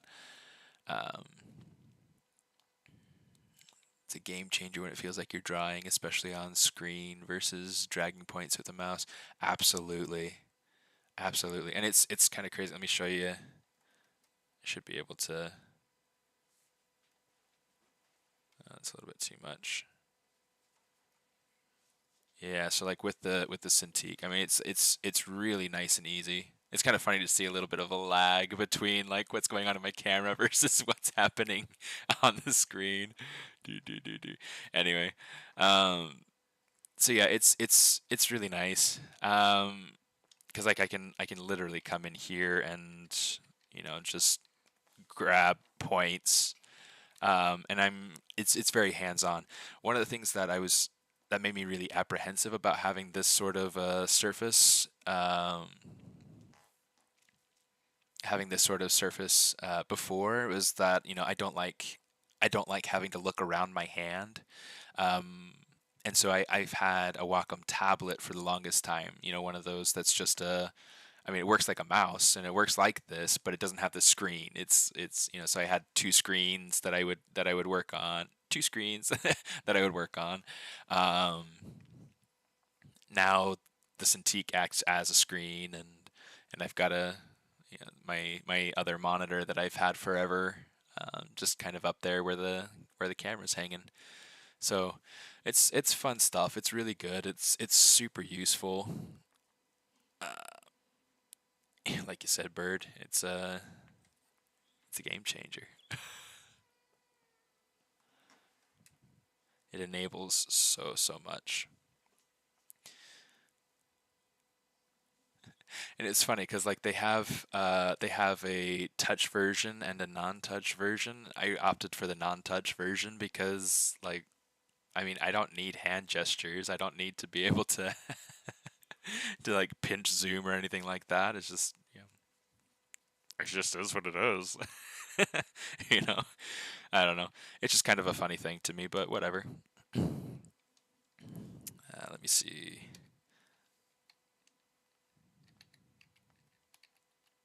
Okay, let's go ahead and get this in here. I'm not entirely sure that I like the white color for the vest, so we might change that at some point, but yeah, we'll decide that later after we get other pieces in here. I need to bring back the collar, and what I'm going to do is like I got rid of. Here we go. Here's that collar.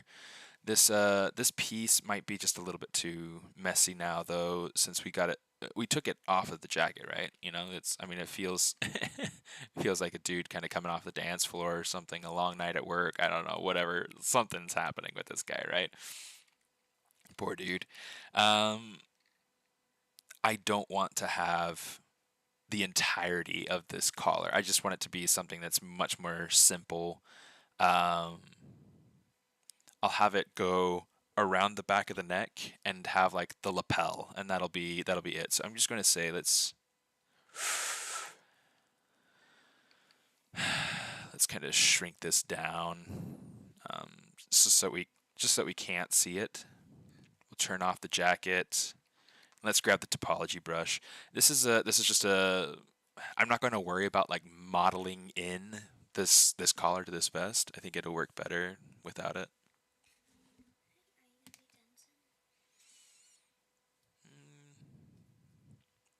Maybe. I think what I'll probably do, um, to kind of wrap up is um, I'll probably go through. I'll finish out the vest. I'll finish out the shirt and the tie. Um, so I'll probably finish around 11 o'clock. Why are you asking for a friend?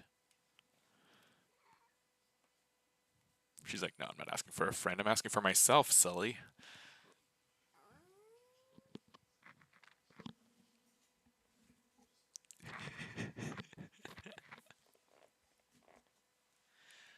And I can kind of hear you through the headset, so it's okay if you speak. You don't have to be too quiet.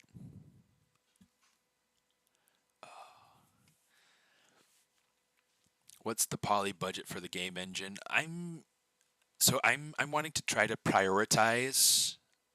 So I'll be using Unreal 5. I'm wanting to try to prioritize character in the stages, and since it's a fighting game, like a beat 'em up game, like Street Fighter, um, I want to be able to prioritize my characters. So I'm trying to keep them as low as possible. Um, Most of them are getting up like maybe 25, 30K points.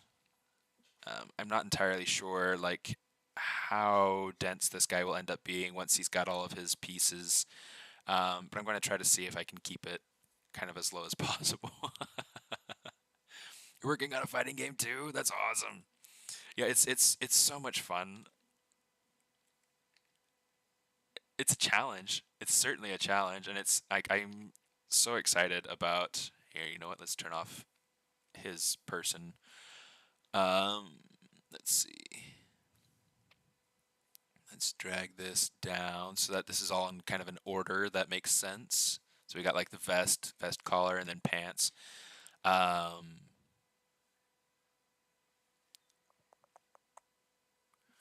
Here, let's go ahead and we'll take. Yes, there's the generic male base, and then there's.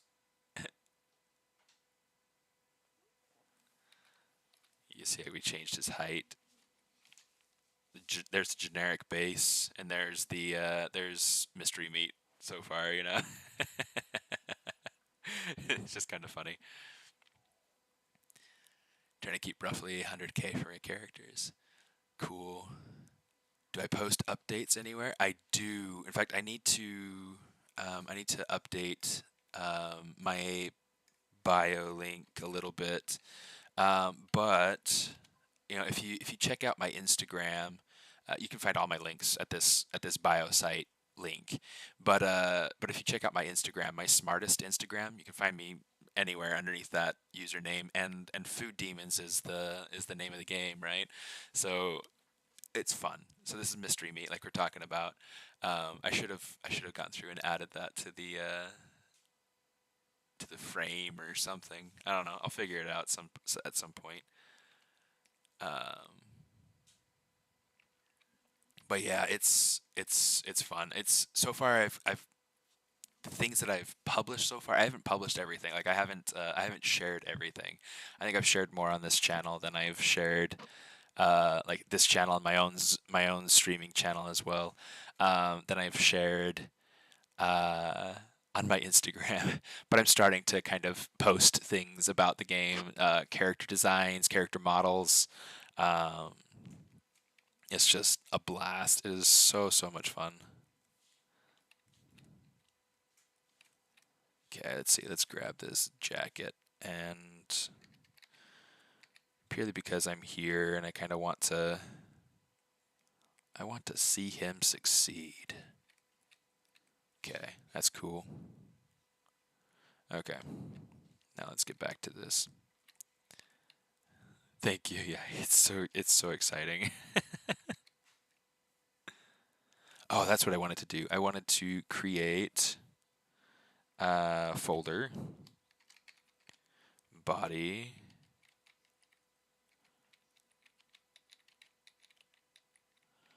and then I can just close this and turn that off so that I don't have to worry about that being in the way as much. All right. Let's get that vest bit here. Topology brush. Okay, so to be able to see this, let's see, we've got this little bit of a collar here. I'm just going to kind of draw out what it is that I am seeing. Yeah, let's draw it from this direction here. There are a couple of things that I want to keep in mind. In fact, let me make my brush smaller. I'm not going to draw like right at the edge. That's something that I can kind of control and fix later. Not a huge deal. Okay, this. Let's see, let's drag it this way.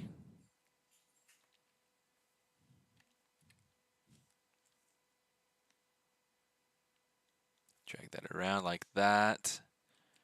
Okay, and then we'll have, you know, points kind of drawn across here so that it's so that it holds those corners nice and tight. Okay, and we're just going to, you know what? Let's try to match up a little bit better with these edge loops going around. That way, we just know it's going to work.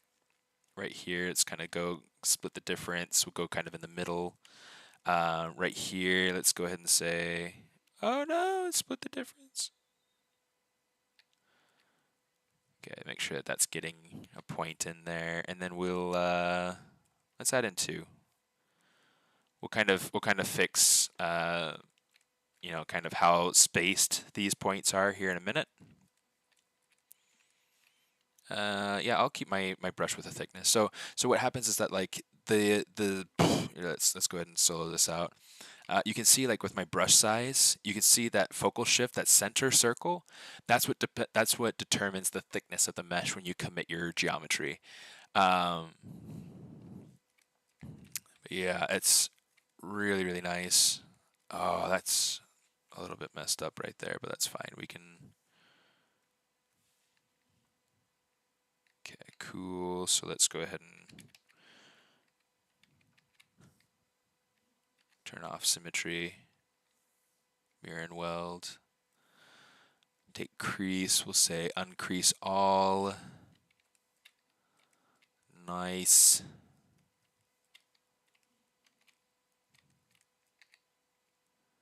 Yeah, I'm thinking that like with this game, I don't know, I'll have to kind of do some benchmark tests and see how much, how many points I can get away with. I'll have to see. Yeah, I mean, I'll just have to test it, kind of figure out what's going on, and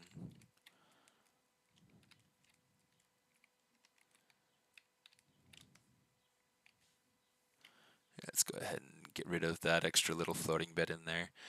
And let's see. Let's take. We'll say slide edge loop partial.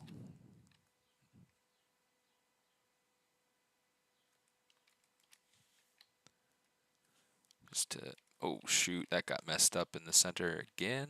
How did that get messed up? Oh my goodness. Move, we're gonna turn off symmetry. Perfect, okay, so it's the other way. Mirror and weld. Okay. Turn on symmetry. Okay, the thing that I want it to do is I want it to have these points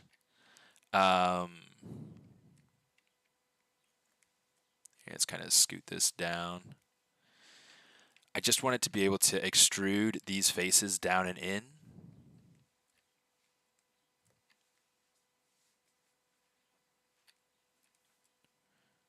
Oops. Oh, shoot. Here, you know what? Let's grab these.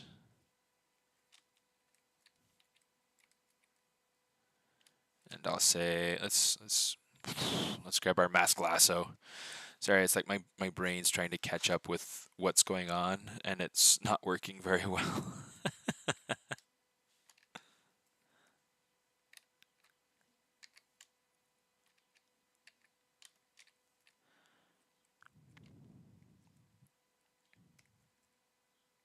Come on.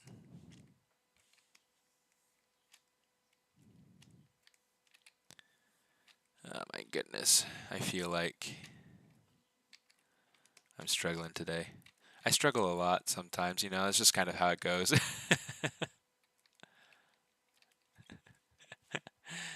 Sexy topo. Yeah, it is. Let's go ahead and say polygroup island. We're going to extrude that out. And then I just want to say mask polygroup island. And so now we can take this and we can say, pull that down some. Okay, let's turn the character's body back on, see how this is working together. Clothing, body. Okay, so we can see that this isn't making the right shape, but we can fix that. That's just fine.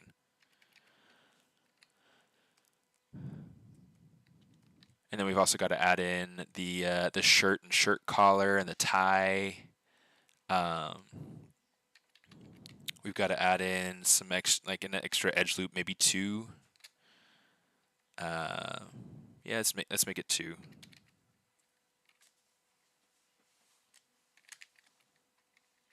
And then we'll have a nice big brush and kind of pull this collar up so that it's got a little bit of a body to it.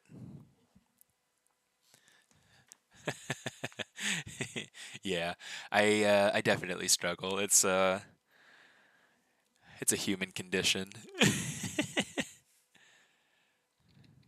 You opted to use Marvelous Designer. I've got to get back into Marvelous Designer. I haven't used it for years. Like we used it a little bit, or we started using it a little bit to experiment on Hogwarts Legacy, but that's the last time that I touched the stuff. Like I haven't been anywhere near it since then.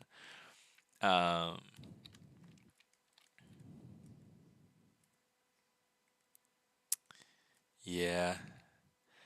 I mean, now that I've got a computer that can handle it, I can probably get into it. Yeah, do something with it.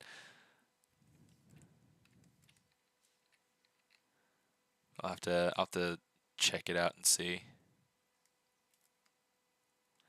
Because it's a pretty cool piece of software. It's super involved.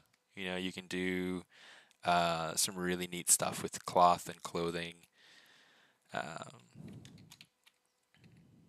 Time's an issue.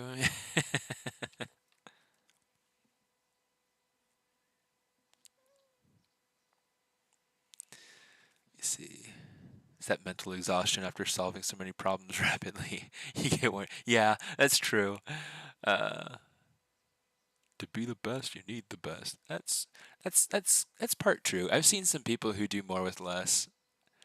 I've been working with less for a long time, and so I was just like, you know what?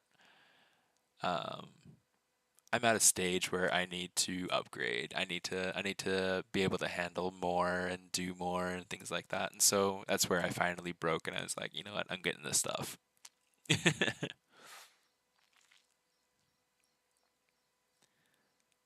I don't know who the environment team is on Hogwarts Legacy, but that team did their thing. Yeah, they crushed it.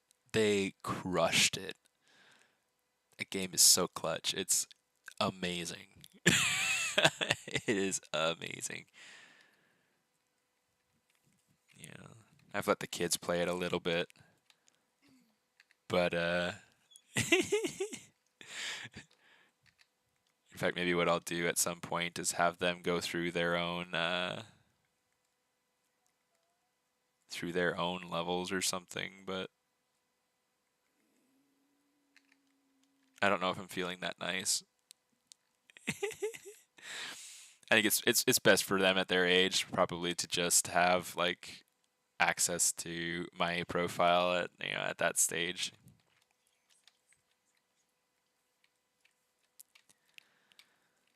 But it's all good. It's all good. Okay. I think this collar, I need to have like a little bit of a fix to that shape here and a little bit of fix to the shape here. I might decide later on to try to um, kind of ease out or like eliminate some of these points by collapsing some edges, and I will most likely also go ahead and delete the back faces because they're not going to be seen, especially at this scale on a screen. He's moving around, all that stuff, right? Um, yeah, there's not going to be a whole lot of need for that sort of stuff. So let's go ahead. That's the vest for now. This needs to be up a little higher though. Oops, not that one. There we go. Need to get a little bit more extreme of a shape.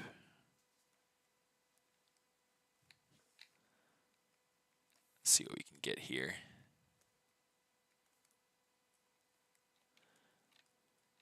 Cousin bought his kid an identical game system so they wouldn't identically screw up his game.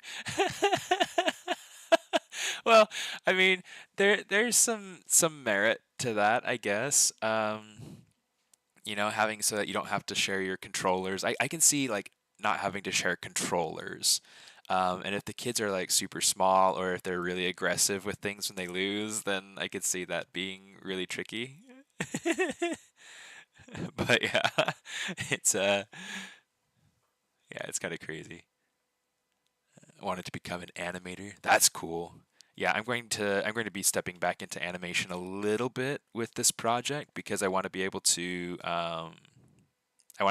do things like animate idle animations and attacks and things like that. And so I'm going to be really like stretching myself with this project overall.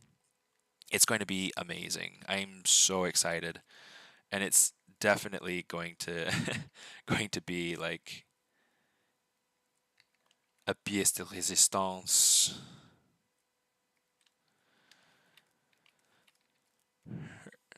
It's my tour de force. It's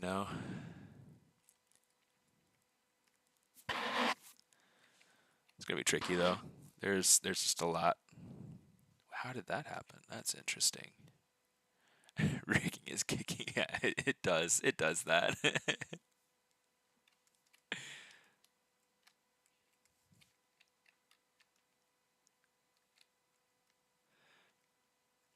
Yeah, and it's interesting because rigging is so technical, and it's one of those things though. Oh, stop it. Stop it. Okay. It's one of those things that I guess understanding more about how it works. My hope is that understanding more how it works by being able to do it myself should hopefully allow me to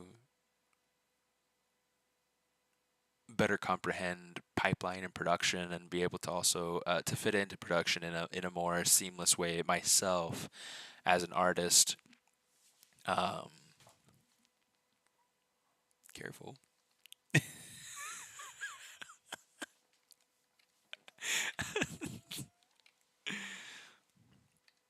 Okay. I'm going to duplicate this and I'm just going to reuse this for the collar for the shirt. Let's see. The thing that I want to do though is I'm going to get rid of these extra loops in here. Oh, come on, you.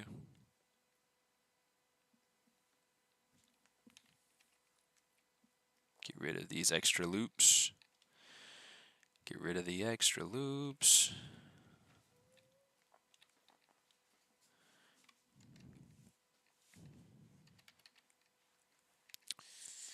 Okay. I think we might need to get rid of this one too. Let's see. Let's do this.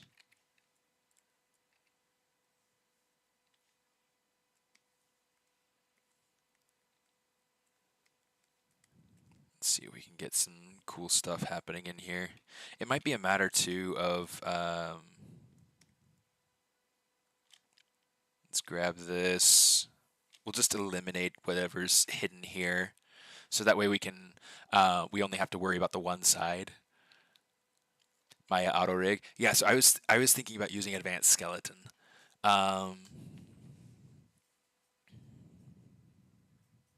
Yeah, advanced skeleton's good because it does do faces, which is cool, and I'm really excited to kind of jump into that. It should be really, really efficient.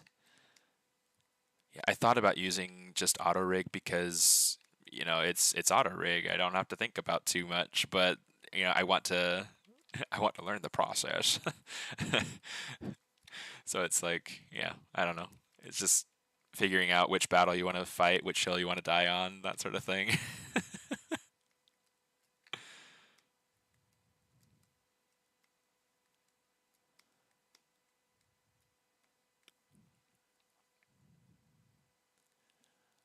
Oh, thank you so much for tuning in.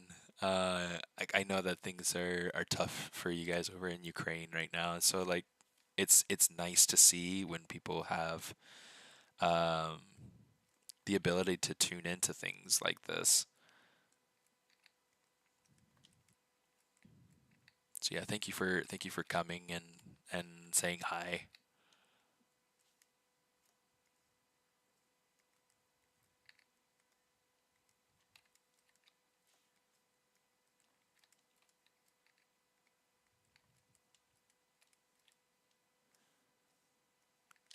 Mm. How do you say hello in Ukrainian? It's like I don't know if it's similar to Russian. Russian is privyet, right? Um, but yeah, I mean, I like to know how to say hello in different languages. It's fun. So far as languages that I actually speak, though, I speak Spanish and English, um, and then I'm also learning French. So although it's been a while since I've practiced French, I tried also learning some Portuguese. Portuguese is hard for me though. Um, I find French to be a lot easier, which surprised me, honestly. Okay, let's insert one edge loop in here. Um, Actually, we're going to need two. So we're going to need one right here to make it so that it bulges out for the tie, and then one down at the bottom so that we can make it so it curves out to the tips. So do something kind of like this. Have this kind of come up.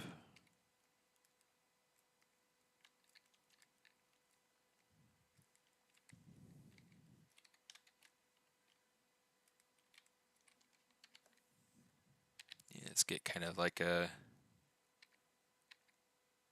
It's like I don't want it to be too pink. I'm trying to figure out where to select. It's like I do want it to be pink. I just don't want it to be too pink. So it's always kind of tricky.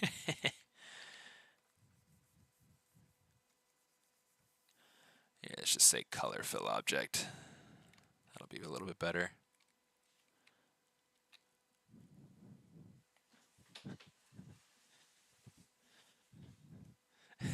Portugués es fácil. No, it's not. Korean, Haitian, and German. Languages are fun to pick up. They are fun to pick up. I feel like language is amazing because I feel like it bridges gaps. It makes it easier to relate to people around you. It makes it, just everything. Just it makes the whole world feel smaller, more comfortable. Um, it makes it easier for people to feel included. There's a lot to it. I really really like language. Let's go ahead and kind of put it something like that for now. Let's grab my IMM brush here. You know what? Let's just grab this simple cube. Okay, I'm going to say taper. Kind of taper that in. Maybe taper this one out. Accept. Oh, and then here's what we'll do. We'll go over, we'll say flatten. And I'm going to say, let's make the symmetry the same for front and back. Just make it so that it's nice and flat. Okay. Just so that that way I have a good clean shape to start off with. Okay,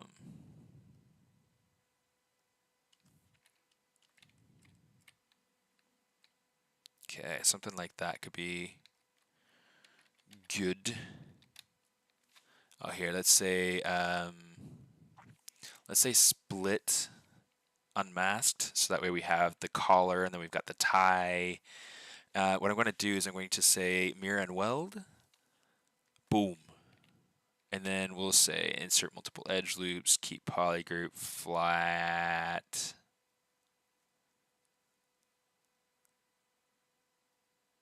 I don't think I need that really. Yeah, so that's what we need. We're going to say control.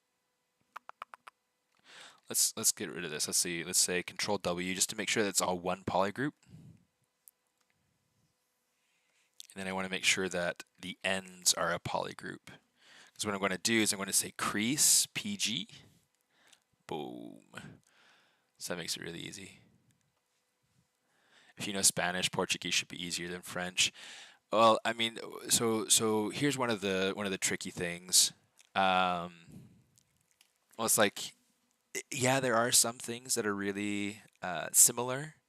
It doesn't read the same.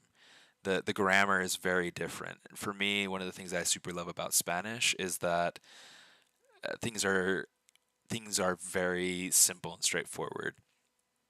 Spanish is actually a really, really easy language because everything has very simple rules. There are very, very, very few exceptions to anything.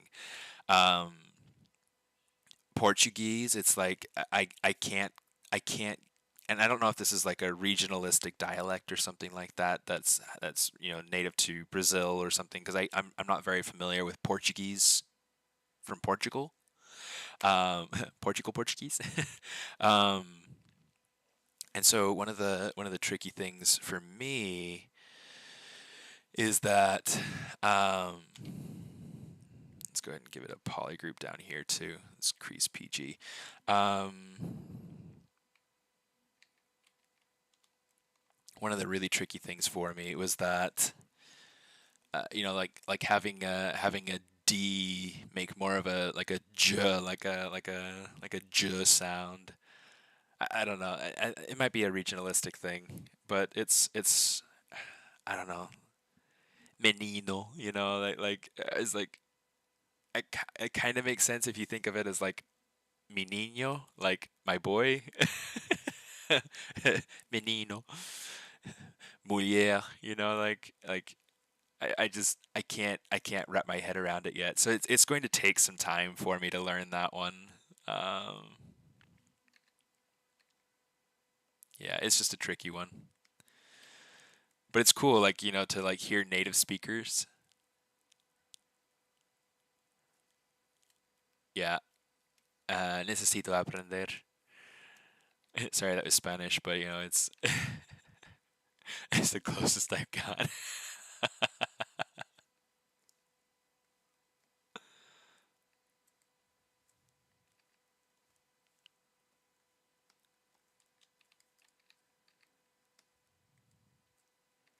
All right, let's try making this little guy down here a bit more rounded so that it feels like it's a tie. And then for the bottom piece, like really, really plain and simple, all I'm going to do is I'm going to take this, I'm going to duplicate it by control, click, and oh, it's got multiple subdivisions, that's why. Delete lower. I'm going to just control, click, and drag. And, oops, alt. Okay. Make sure symmetry is turned off. Rotate 180 degrees. Et voilà. C'est simple.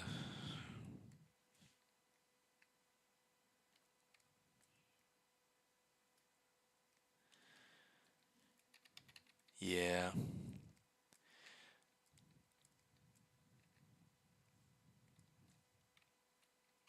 Oh, let's turn on symmetry again. At some point, I'll go through and I'll kind of break symmetry and make it so that it's nice and, not symmetrical. um,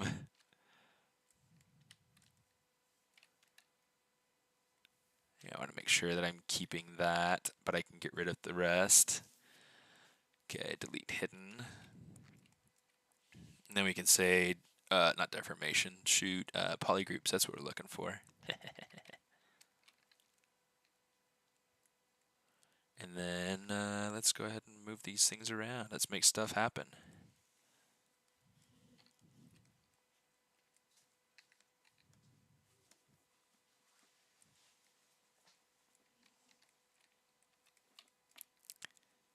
Yeah.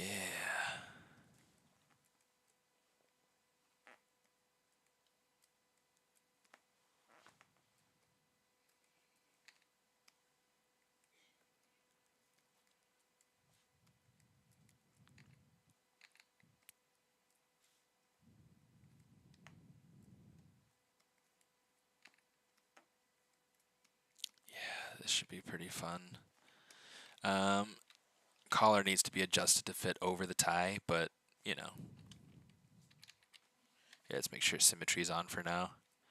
I'm going to need more resolution to be able to accommodate the tie in place. So let's see if we can figure out like how much topology we need to add. And we can probably come in here too and just kind of smooth this down some. Just kind of get like a middle ground.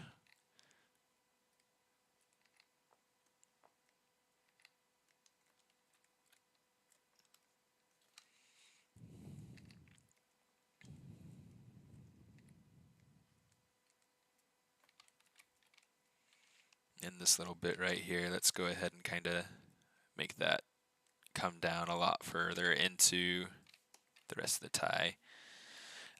This tie, oh, that'll probably work just fine. That'll be a good color. Yeah, mRGB, color, fill object. Not too shabby. And then with this collar, let's say we'll add another edge loop here. Just kind of pull it out so that it fills that form. I think I want this to feel a little bit straighter coming down, so it's just a matter of kind of pulling these points toward the center a bit more. I'm liking that. That's working. I mean, I don't have the base for his shirt, but let's see if we can kind of add something, just color in there. We'll bring back the jacket. These are the sleeves, so we just need to kind of come through here, maybe give it some color. So now you can tell like he's got a shirt on underneath his vest, underneath his jacket, and he's looking pretty good. I mean, he's still lacking his hat and his hair. And in fact, while we're here, we can go ahead and we can select.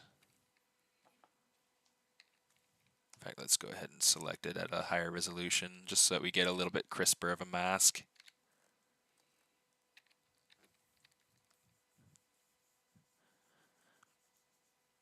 Get that kind of painted in a little bit, so that way it gives a good outline to his eyes. But there'll be some things to clean up here too. This is kind of messy.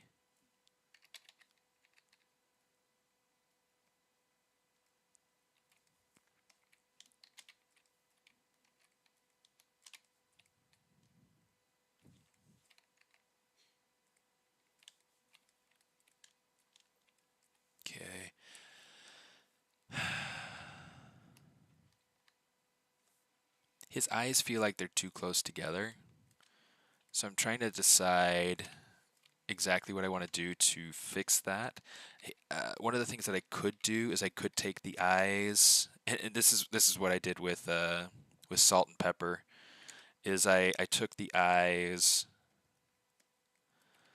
and I literally just rotated them around the eyeball. Yeah, let's kind of do something like this. Go over here about here maybe. Want to mask out that center edge loop so it doesn't get messed up. Let's say mask edge loop partial, so that way that center edge doesn't get messed up. Hopefully. Let's do something like that. We'll do something like that. And let's see kind of how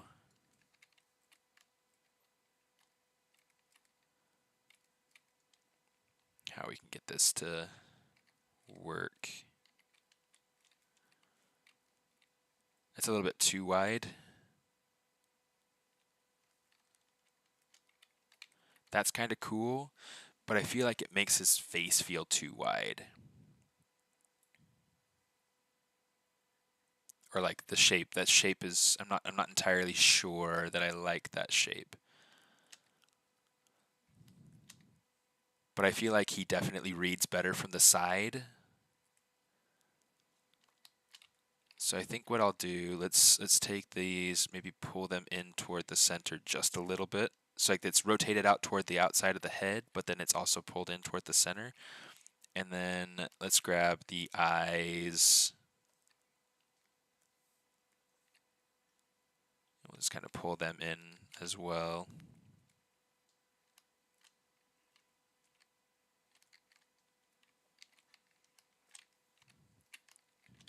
Let's see what we've got. I kind of want to narrow this, the width of the space around the eyes a little bit, just so that it's not so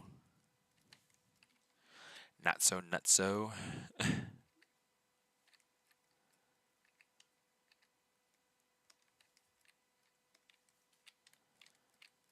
Okay. That's feeling much, much nicer.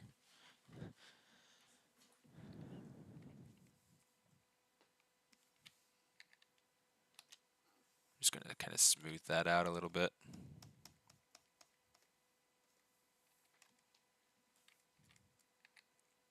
Make sure that I don't lose form, lose volume. My one experience with Portuguese was a group of waitresses in Lisbon singing happy birthday to me when I was 8. That's funny.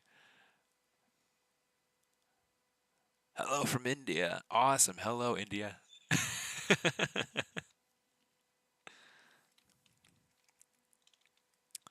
What time is it?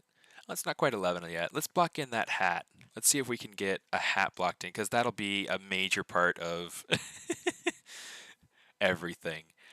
Let's go ahead. Let's drag in pants, vest, shirt. And then where's the tie? Oh, I guess there's the vest. Let's see.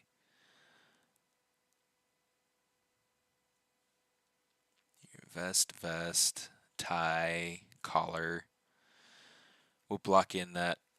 We'll block in a hat here too, just so that we have it. Here, I don't think I've saved this whole time. Oh my goodness! Usually I have Quinn in the chat, and he's like, don't forget to save, and it's like, oh my goodness, I totally forgot. So I'm glad that I remembered before I forgot. Okay, let me see. Let's block in that hat. Let's say, I'll say append sphere. Not quite what I want. So let's see. Let's scale this down first off. Just kind of roughly place it. Okay, what I want to do is I want to grab my insert mesh primitive brush. Now we can scale it up. Okay, let's go ahead and take flatten we'll make sure that it's going in the Y direction symmetrically, and we can just kind of scale it down like that. Except we'll get rid of this this edge loop here, just because we don't need it quite yet. We're gonna use this to yeah, Leonard, you failed me too. I'm just kidding. It's a total joke. Okay, so let's go ahead and take this up. We need to make a nice kind of mystery man fedora.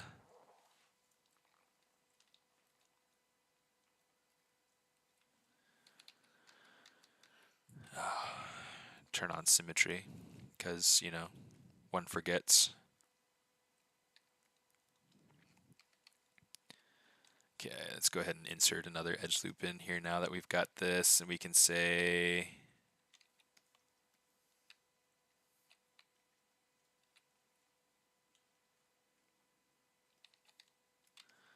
okay. Now it looks like a fez. Let's see, we got to get this scaled up.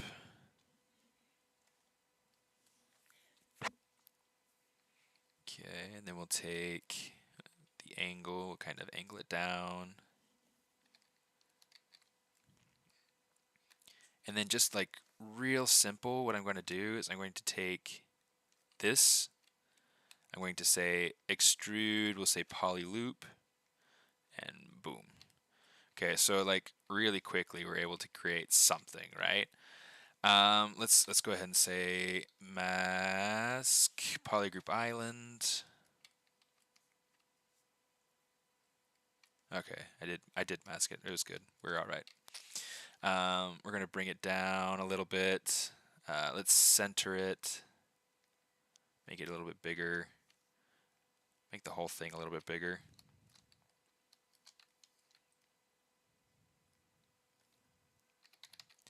I'm going to have to look up some good reference to get this so that it's just right, but we can get it kind of close in the meanwhile.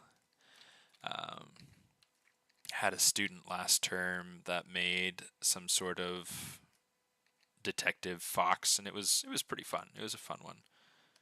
She did a pretty good job with it. She's not a modeler, but she was interested in the class. I think she's an animator actually. She was interested in the class because she's like, you know, stylized characters. That's kind of cool. That's different from everything else that that's taught at Nomen. So she's like, you know what? I'm sold. Let's take this class.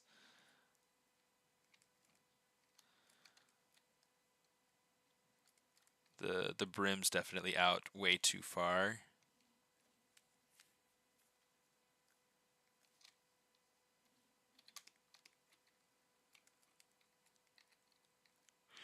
But that's okay. It's kind of part of the process. It's just like tweak and retweak and untweak and detweak and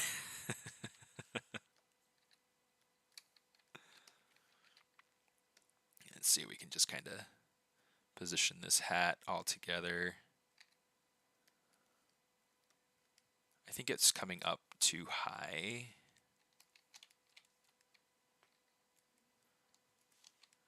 And I'm trying to be careful that it doesn't feel too much like a cowboy hat. I feel like it's getting too much into that zone of feeling like a cowboy hat. I don't want it to feel like a cowboy hat. I want it to be. I want it to feel much more like, you know, a fedora.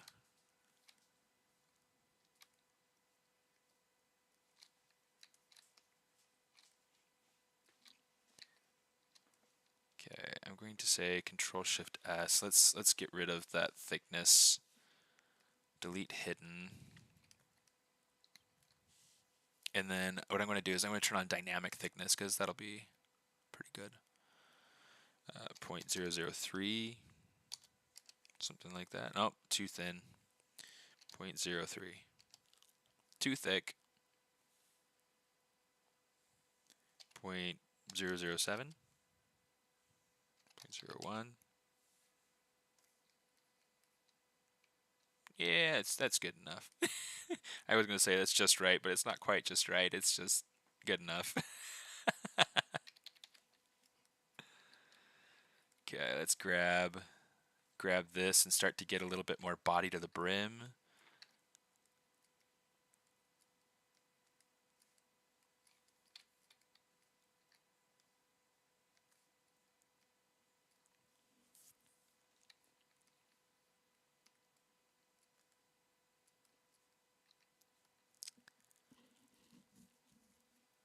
The winter wonderland outside threw me. Now it's sunny. Our season ended in an hour. Oh, goodness.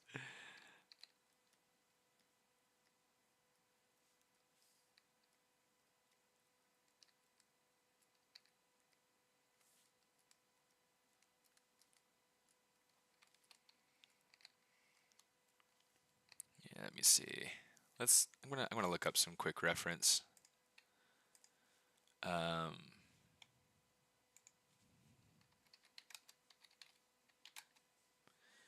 Dick Tracy.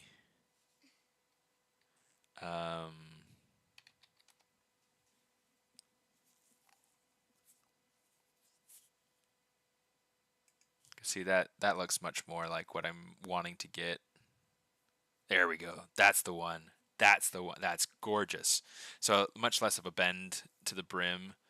I'm going to yeah, not quite Indiana Jones. I feel like that's a little bit, yeah, it's like it's going too much in Indiana Jones sort of direction. Um, so real quick, let's just kind of like pull down some of that so I can see. Let's grab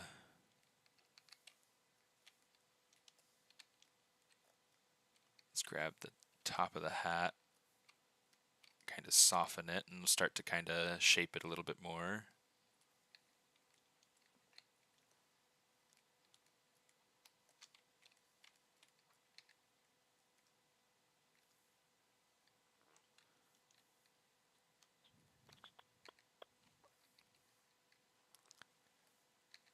Let's see what we get here.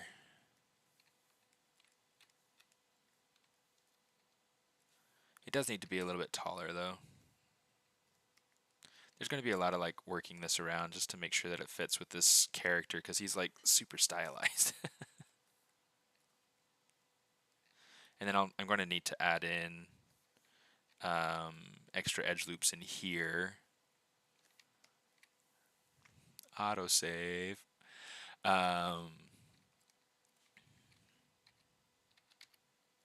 Oh, no, not ZModeler. Move, please. Move brush. What I might end up doing, and you know, it kind of depends on whether or not I feel like I can get the look out of this that I want. I might end up like extruding a little bit here just so I can get a little bit more of that indentation. I feel like what's happening on the top is probably just fine. Let's see, let's get that reference back up. Man, the corner of my desk feels like it got chipped or something. It's really sharp. Okay. In fact, I gotta save this Dropbox. Let's go to downloads. We'll just save it to downloads for now. That'll be fine. Okay, so let's see what we can do now.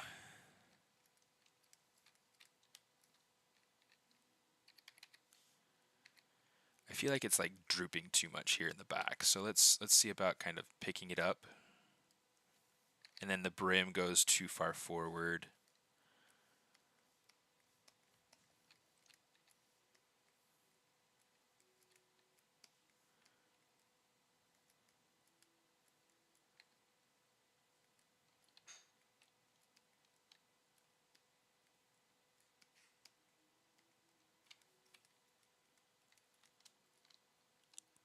Now it's not drooping enough.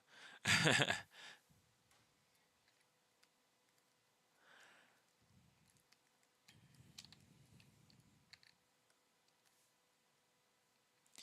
it's like I kind of want it to be like tilted on his head, but I also kind of want it to be tilted the other way on his head. But then it's like, yeah, I don't know. It's just kind of funny. I think that we need to talk desks later. Yeah, you'd be you'd be embarrassed by my choices, Leonard.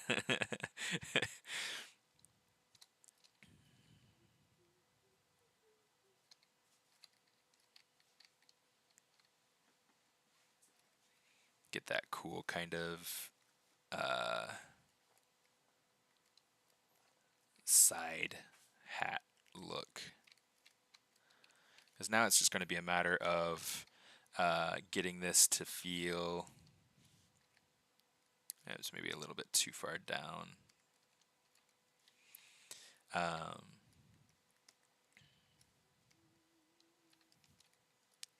Getting it to feel like it's got the flow of the fedora without it being too.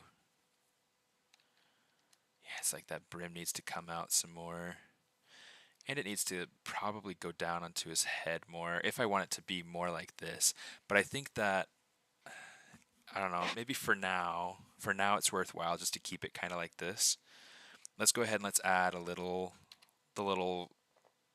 sprig of parsley or whatever that's supposed to be. You know, it's just supposed to be some sort of little organic something or other. Some sort of garnish. What is it though?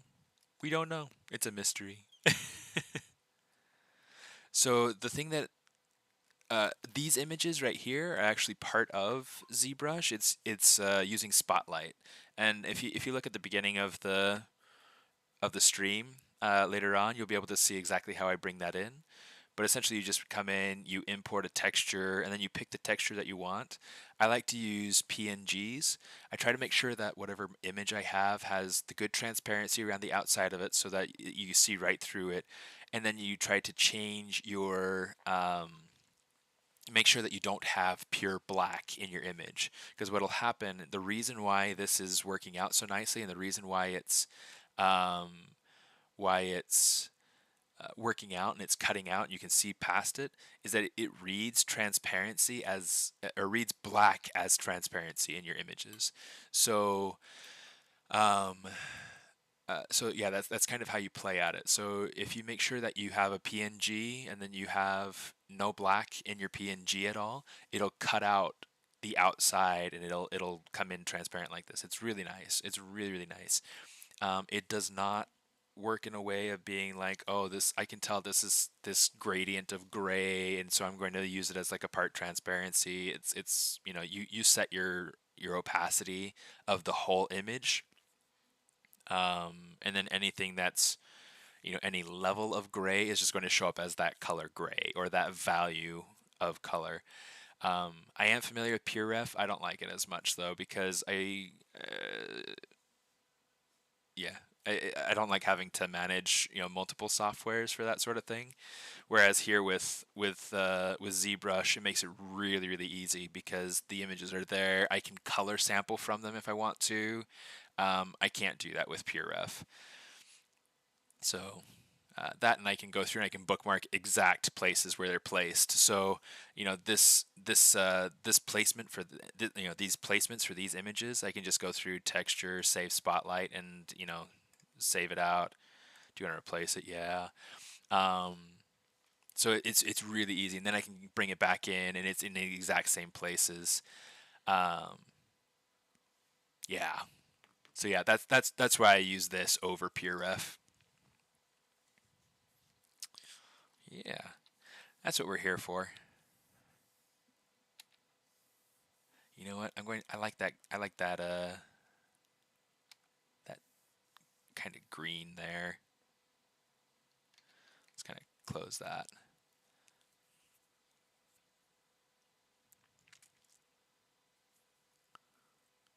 Anyone here who knows how to place an object and blend it with an image with shadows on? I'm not sure I understand your question, Siddhant. If you can clarify that, um, that'd be great. I'll show you like if I understand your question right, it's like, you know, I can go through and I can use this image to paint on my model, which is really nice. I'll show you that in a minute. Um, oh, Photoshop. Yeah, Photoshop is going to be a different beast entirely. Um I might be able to pull that off here in a minute. Um, let's see. Split. Split unmasked. So this way I can grab this. I need to make sure the first thing is that I get rid of thickness. I can turn up my smooth to, you know, something like 2 or 3. It should be fine. And then I'm going to use the same trick um, the same trick that I use for like curly hair, well, curly like bushy hair, um, for this bit here. So I'm going to say Control D a couple times here to make sure this is nice. Don't play with that. Don't play with that. Um, so yeah, this has enough resolution for me. And I'm going to come up here into noise. And over here, noise 38. This is my favorite noise to use. I don't really use many of the other ones. Occasionally I will. Like occasionally I'll use this noise 41 for wood type things. Um, but yeah, like really like the main noise that I use is this noise 38. Um, and what it allows me to do, like right now you can see it's not really doing much of anything. I've got to change some of the functions here. So let's say frame. Okay, so the first thing I need to do, the noise scale is pretty big, so I'm just going to kind of scale that down, and then the plugin scale is really big. I want it to be about this size so that I can get some good sized fluffs to that sprig of parsley or whatever this is supposed to be, to that garnish.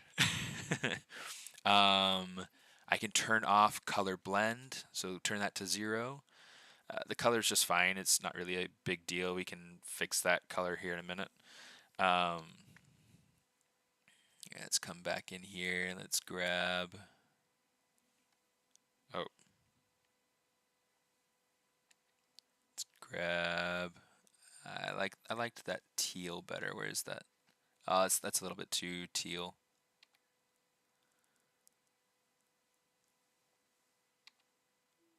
Let's see if I can kind of like just push it. I like that right there. Right there, right there, right there. That works. Okay, so I'm going to say mRGB, let's say color fill object, just so we don't lose that color again. What I'm going to do is I'm going to say mask by noise. Okay, and you see that that made this really cool cloudy sort of effect. I'm going to come, let's say inflate. I'm going to hold Alt and just kind of inflate that in a little bit. I'm going to invert it. And I'm just going to make my brush, you know, fairly small so I can control these little bits here. And let's start to make the magic.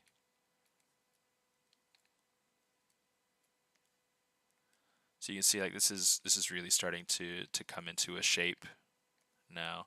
And then I can come in and just try to control specific spots as much as possible.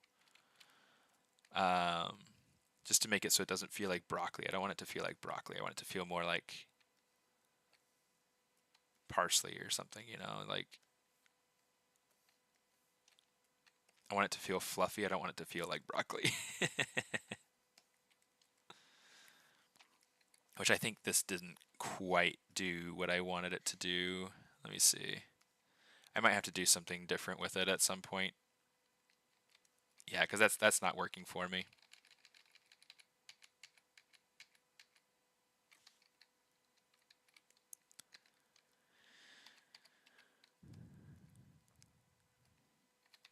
Here, let's see. Maybe like just keeping it nice and big, and then we'll just keep everything a little bit more uniform, I guess. It feels like that's working pretty well.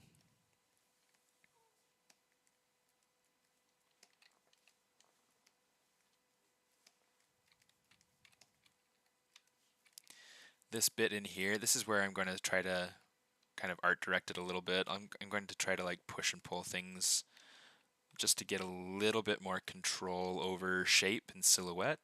Because right now it's feeling a little bit lost. Yeah, let's do something kind of like that. Yeah, it's like it's just kind of muddying up the silhouette a little bit. So let's see. Let's actually cut into this. Let's see if we can.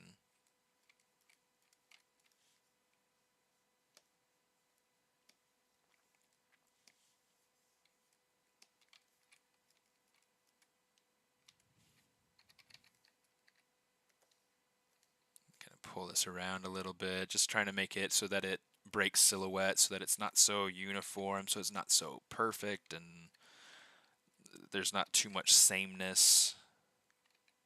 Yeah, let's pull that down, I guess, and then I'll come in here with like the damn standard and put that in.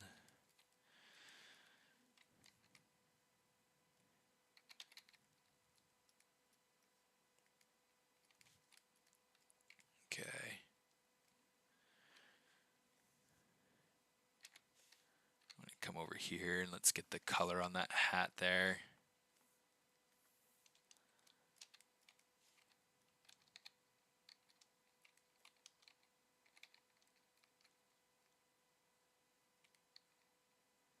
Make this a little bit smaller.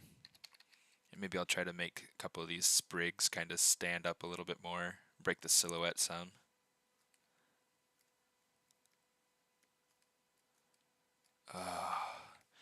This is so much fun, and I get lost in things.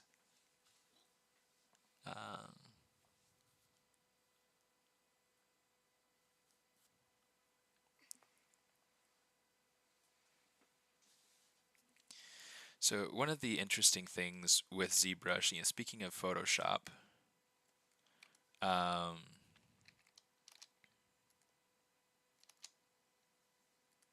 kind of pull that back so that it's not so. I feel like this is just a little bit too much in this particular spot, so let's pull it back. Just kind of make this its own little thing, but like little thing, right? So that's not breaking the silhouette from this angle.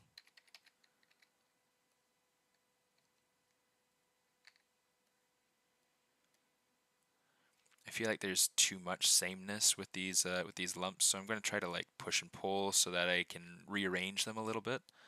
Yeah, there's always kind of this struggle to get organic pieces to feel like they're creating rhythms, but not creating patterns. And so it's a matter of allowing yourself to go back and forth and to look at things in terms of like large, medium, small, and to be okay with making changes later on, right? And that feels pretty good. That's all right. That's not perfect, but it's all right. That'll work. At some point, maybe I'll go ahead and make it so that it's more exactly like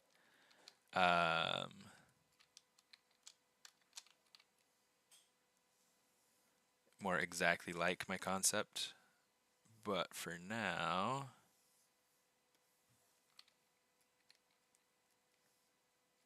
let's kind of get this up or something.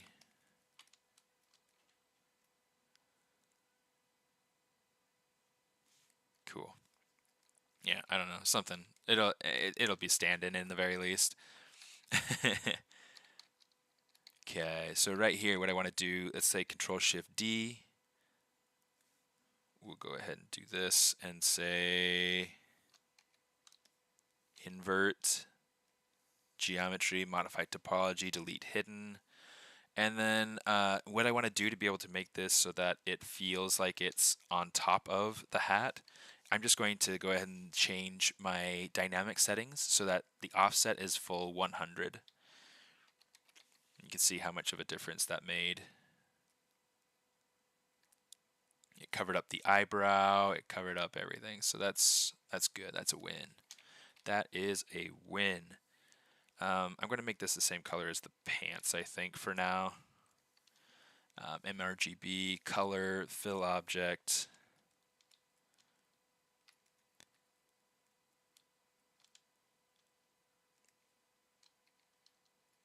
You know what? The hat itself does feel a little bit small. What do you guys think? Maybe what I'll do is I'll take the hat and let's do a quick experiment, see how we like it.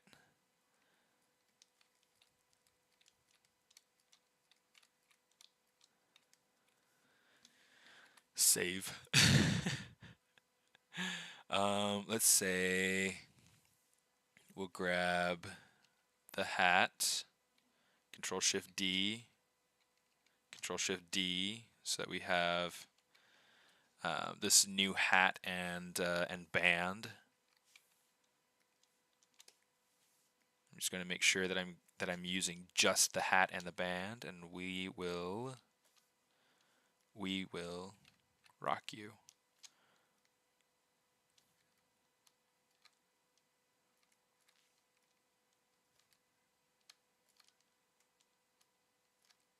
It feels a bit too large.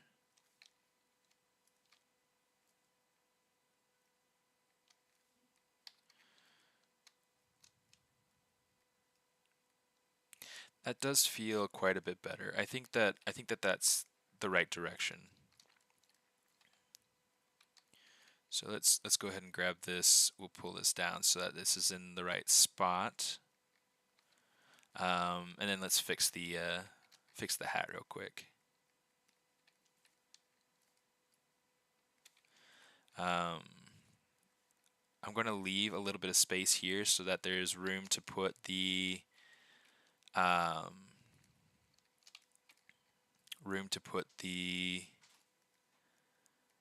hair.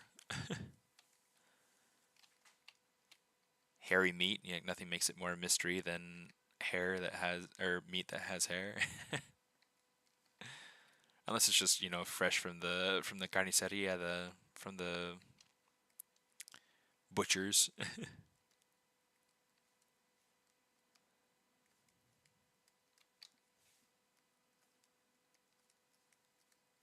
Okay, just kind of pull that out some so that it's maybe something like that. Something like this. Yeah, like he's working so much better now. And let's add this in here and we'll kind of change the tilt and the placement just a smidge. But this is so much nicer.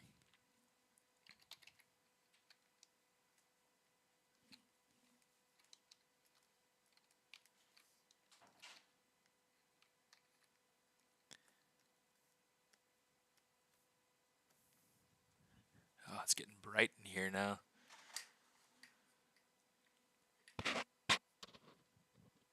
No hair.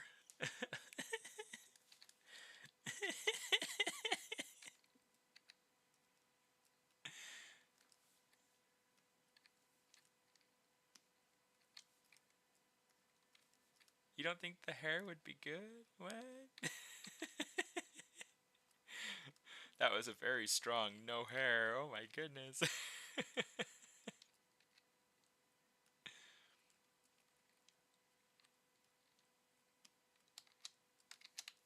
All right.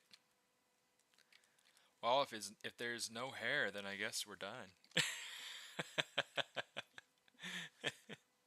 I mean, it's like he's just supposed to have like this little floop in the back, you know, just to make him so that I guess he won't have hair.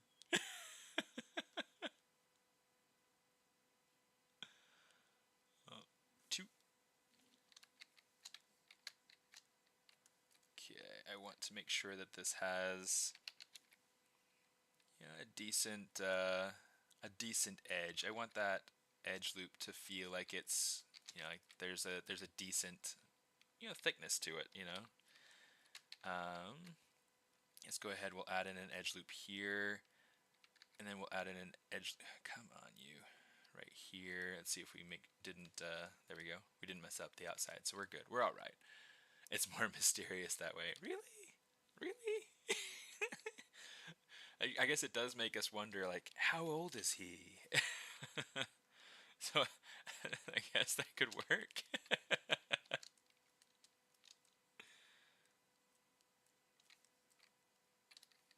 Oh boy. Let's go ahead and add in a loop here and a loop here. We'll say apply. We'll turn on dynamic again. Turn off the thickness. Turn up some subdivision levels here, or like some smooth preview. Let's say all high. So that way we've got the character in its high resolution state. Oh, we gotta fix the back of the collar here on this jacket so that it's not penetrating with the shirt so much. Well, I mean, if we're not going to do hair, I'm just going to take that collar and move it up to against his head a little bit more, fill in that gap some.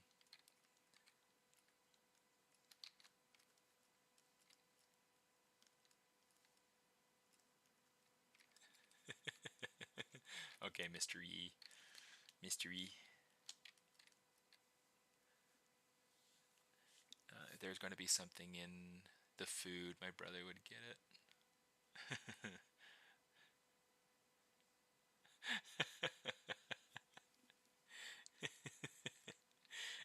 See, that's mysterious. So yeah, now we're going for more this sort of vibe. That hat will probably like bounce around on his head. The Tommy gun will probably shoot like sausages, you know, so it's something like sausages or meatballs or something like that. Because it could be kind of funny to have like the chain links, like the links of sausages, kind of going up over into his Tommy gun and kind of feeding into that. I don't know, just funny, just funny. So there is mystery meat. It's so fun to see these things like come together and to to play Vienna sausages. Ew. Oh, I can't lie. Like that's one of those things that was kind of a staple in my household when I was a kid. It was like they were always there, and my mom used them to be able to like feed the baby and things like that when they're teething and learning how to eat solids and things like that. But yeah, we'd all eat them.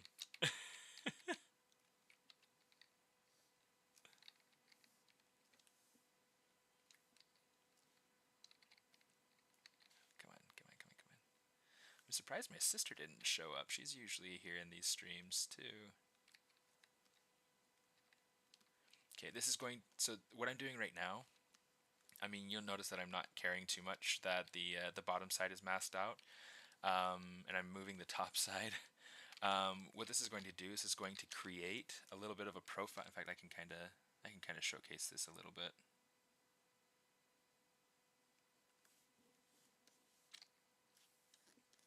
So let's see, display properties, double. So you can see like here at the edge,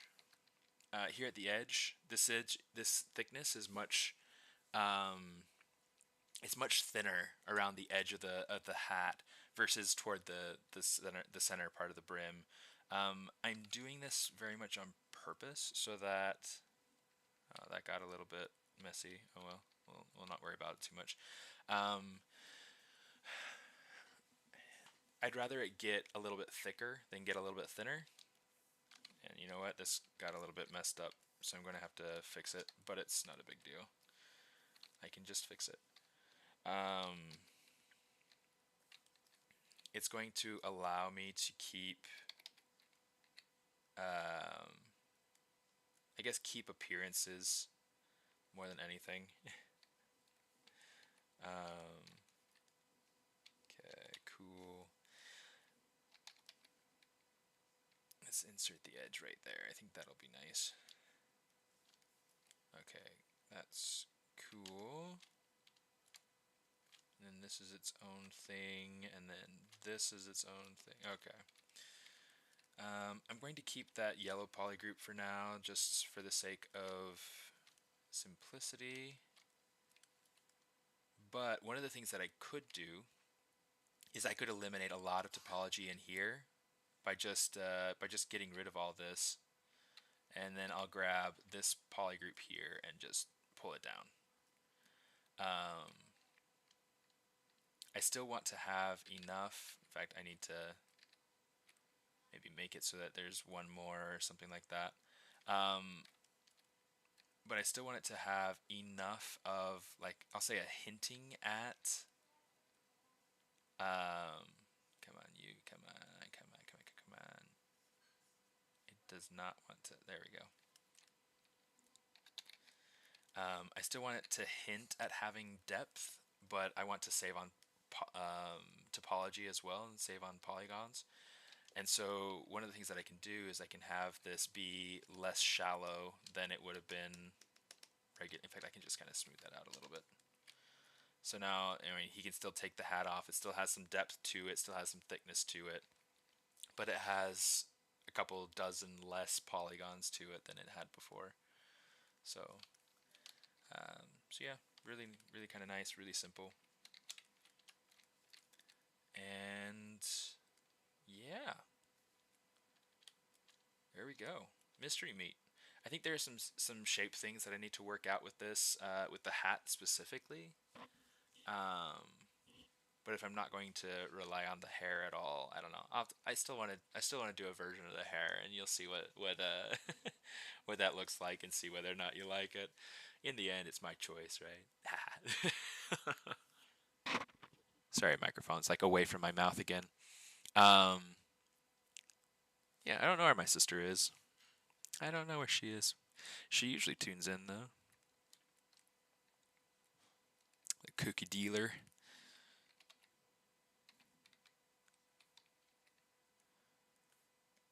Yeah, I'm gonna call this good for now.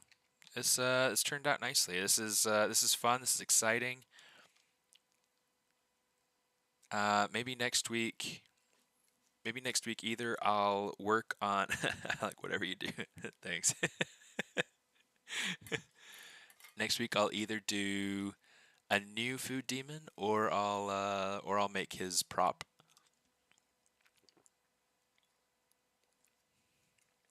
We'll have to see kind of where it is we get to what it is we'd like to do. All right. I'd say today was a success. Thanks a lot, guys, for coming and hanging out. I have fun. I always do, right? So let's do this since we're here and we have all the other food demon guys up. Might as well do a lineup. So let's go ahead. Let's see. I might have to do a couple of different.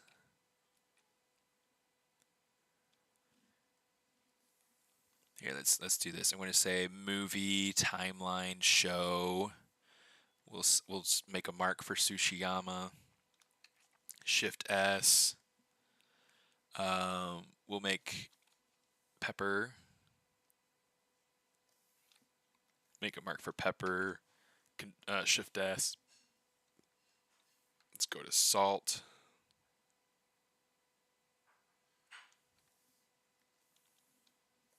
You know what?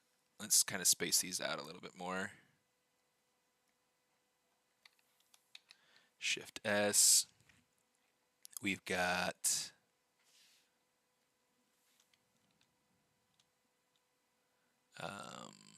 pumpkin spice. And since I found my skin shade 5, we can just come in here. We can say Z plugin, subtool master, fill, material. So now she's the same material as everybody else.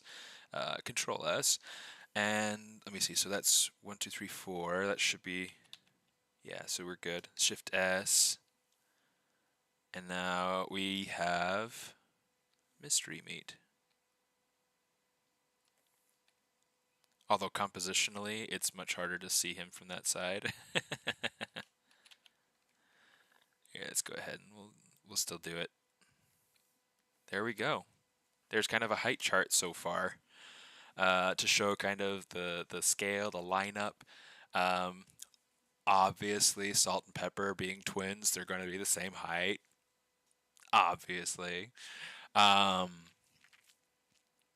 Eventually, one of the things that I want to do, and I think I'm trying to decide whether I want to do it inside of ZBrush or if I want to do it inside of yeah, hit save.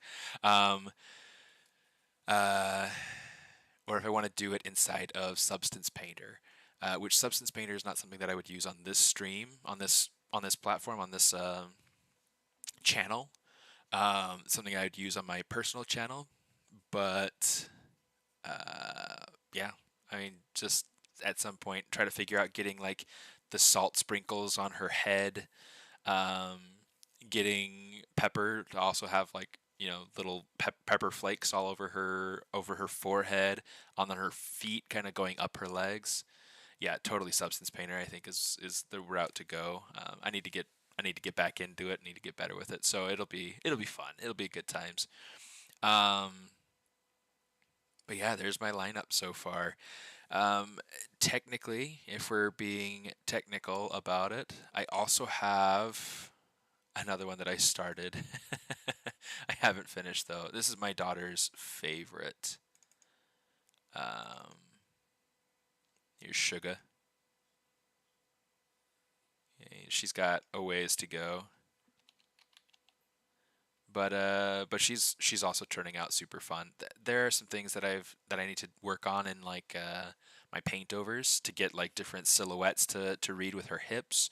Right now there's like too much volume right here. I want it to be a little bit more streamlined, and yeah, there's some stuff I need to work on, but it's okay. It's all good. It's all good. Um, and then I guess for this one too, we can go ahead and we can say fill and material, just so that way she's the same. Yeah, it's fun. I super enjoy being able to to work on these things, right? It's just great. Yeah, let's say one. And in fact, let's hit this. We'll come into mystery meat. We'll pull him up so that way he's on there. Control Shift E. Well, Control Shift E is my own.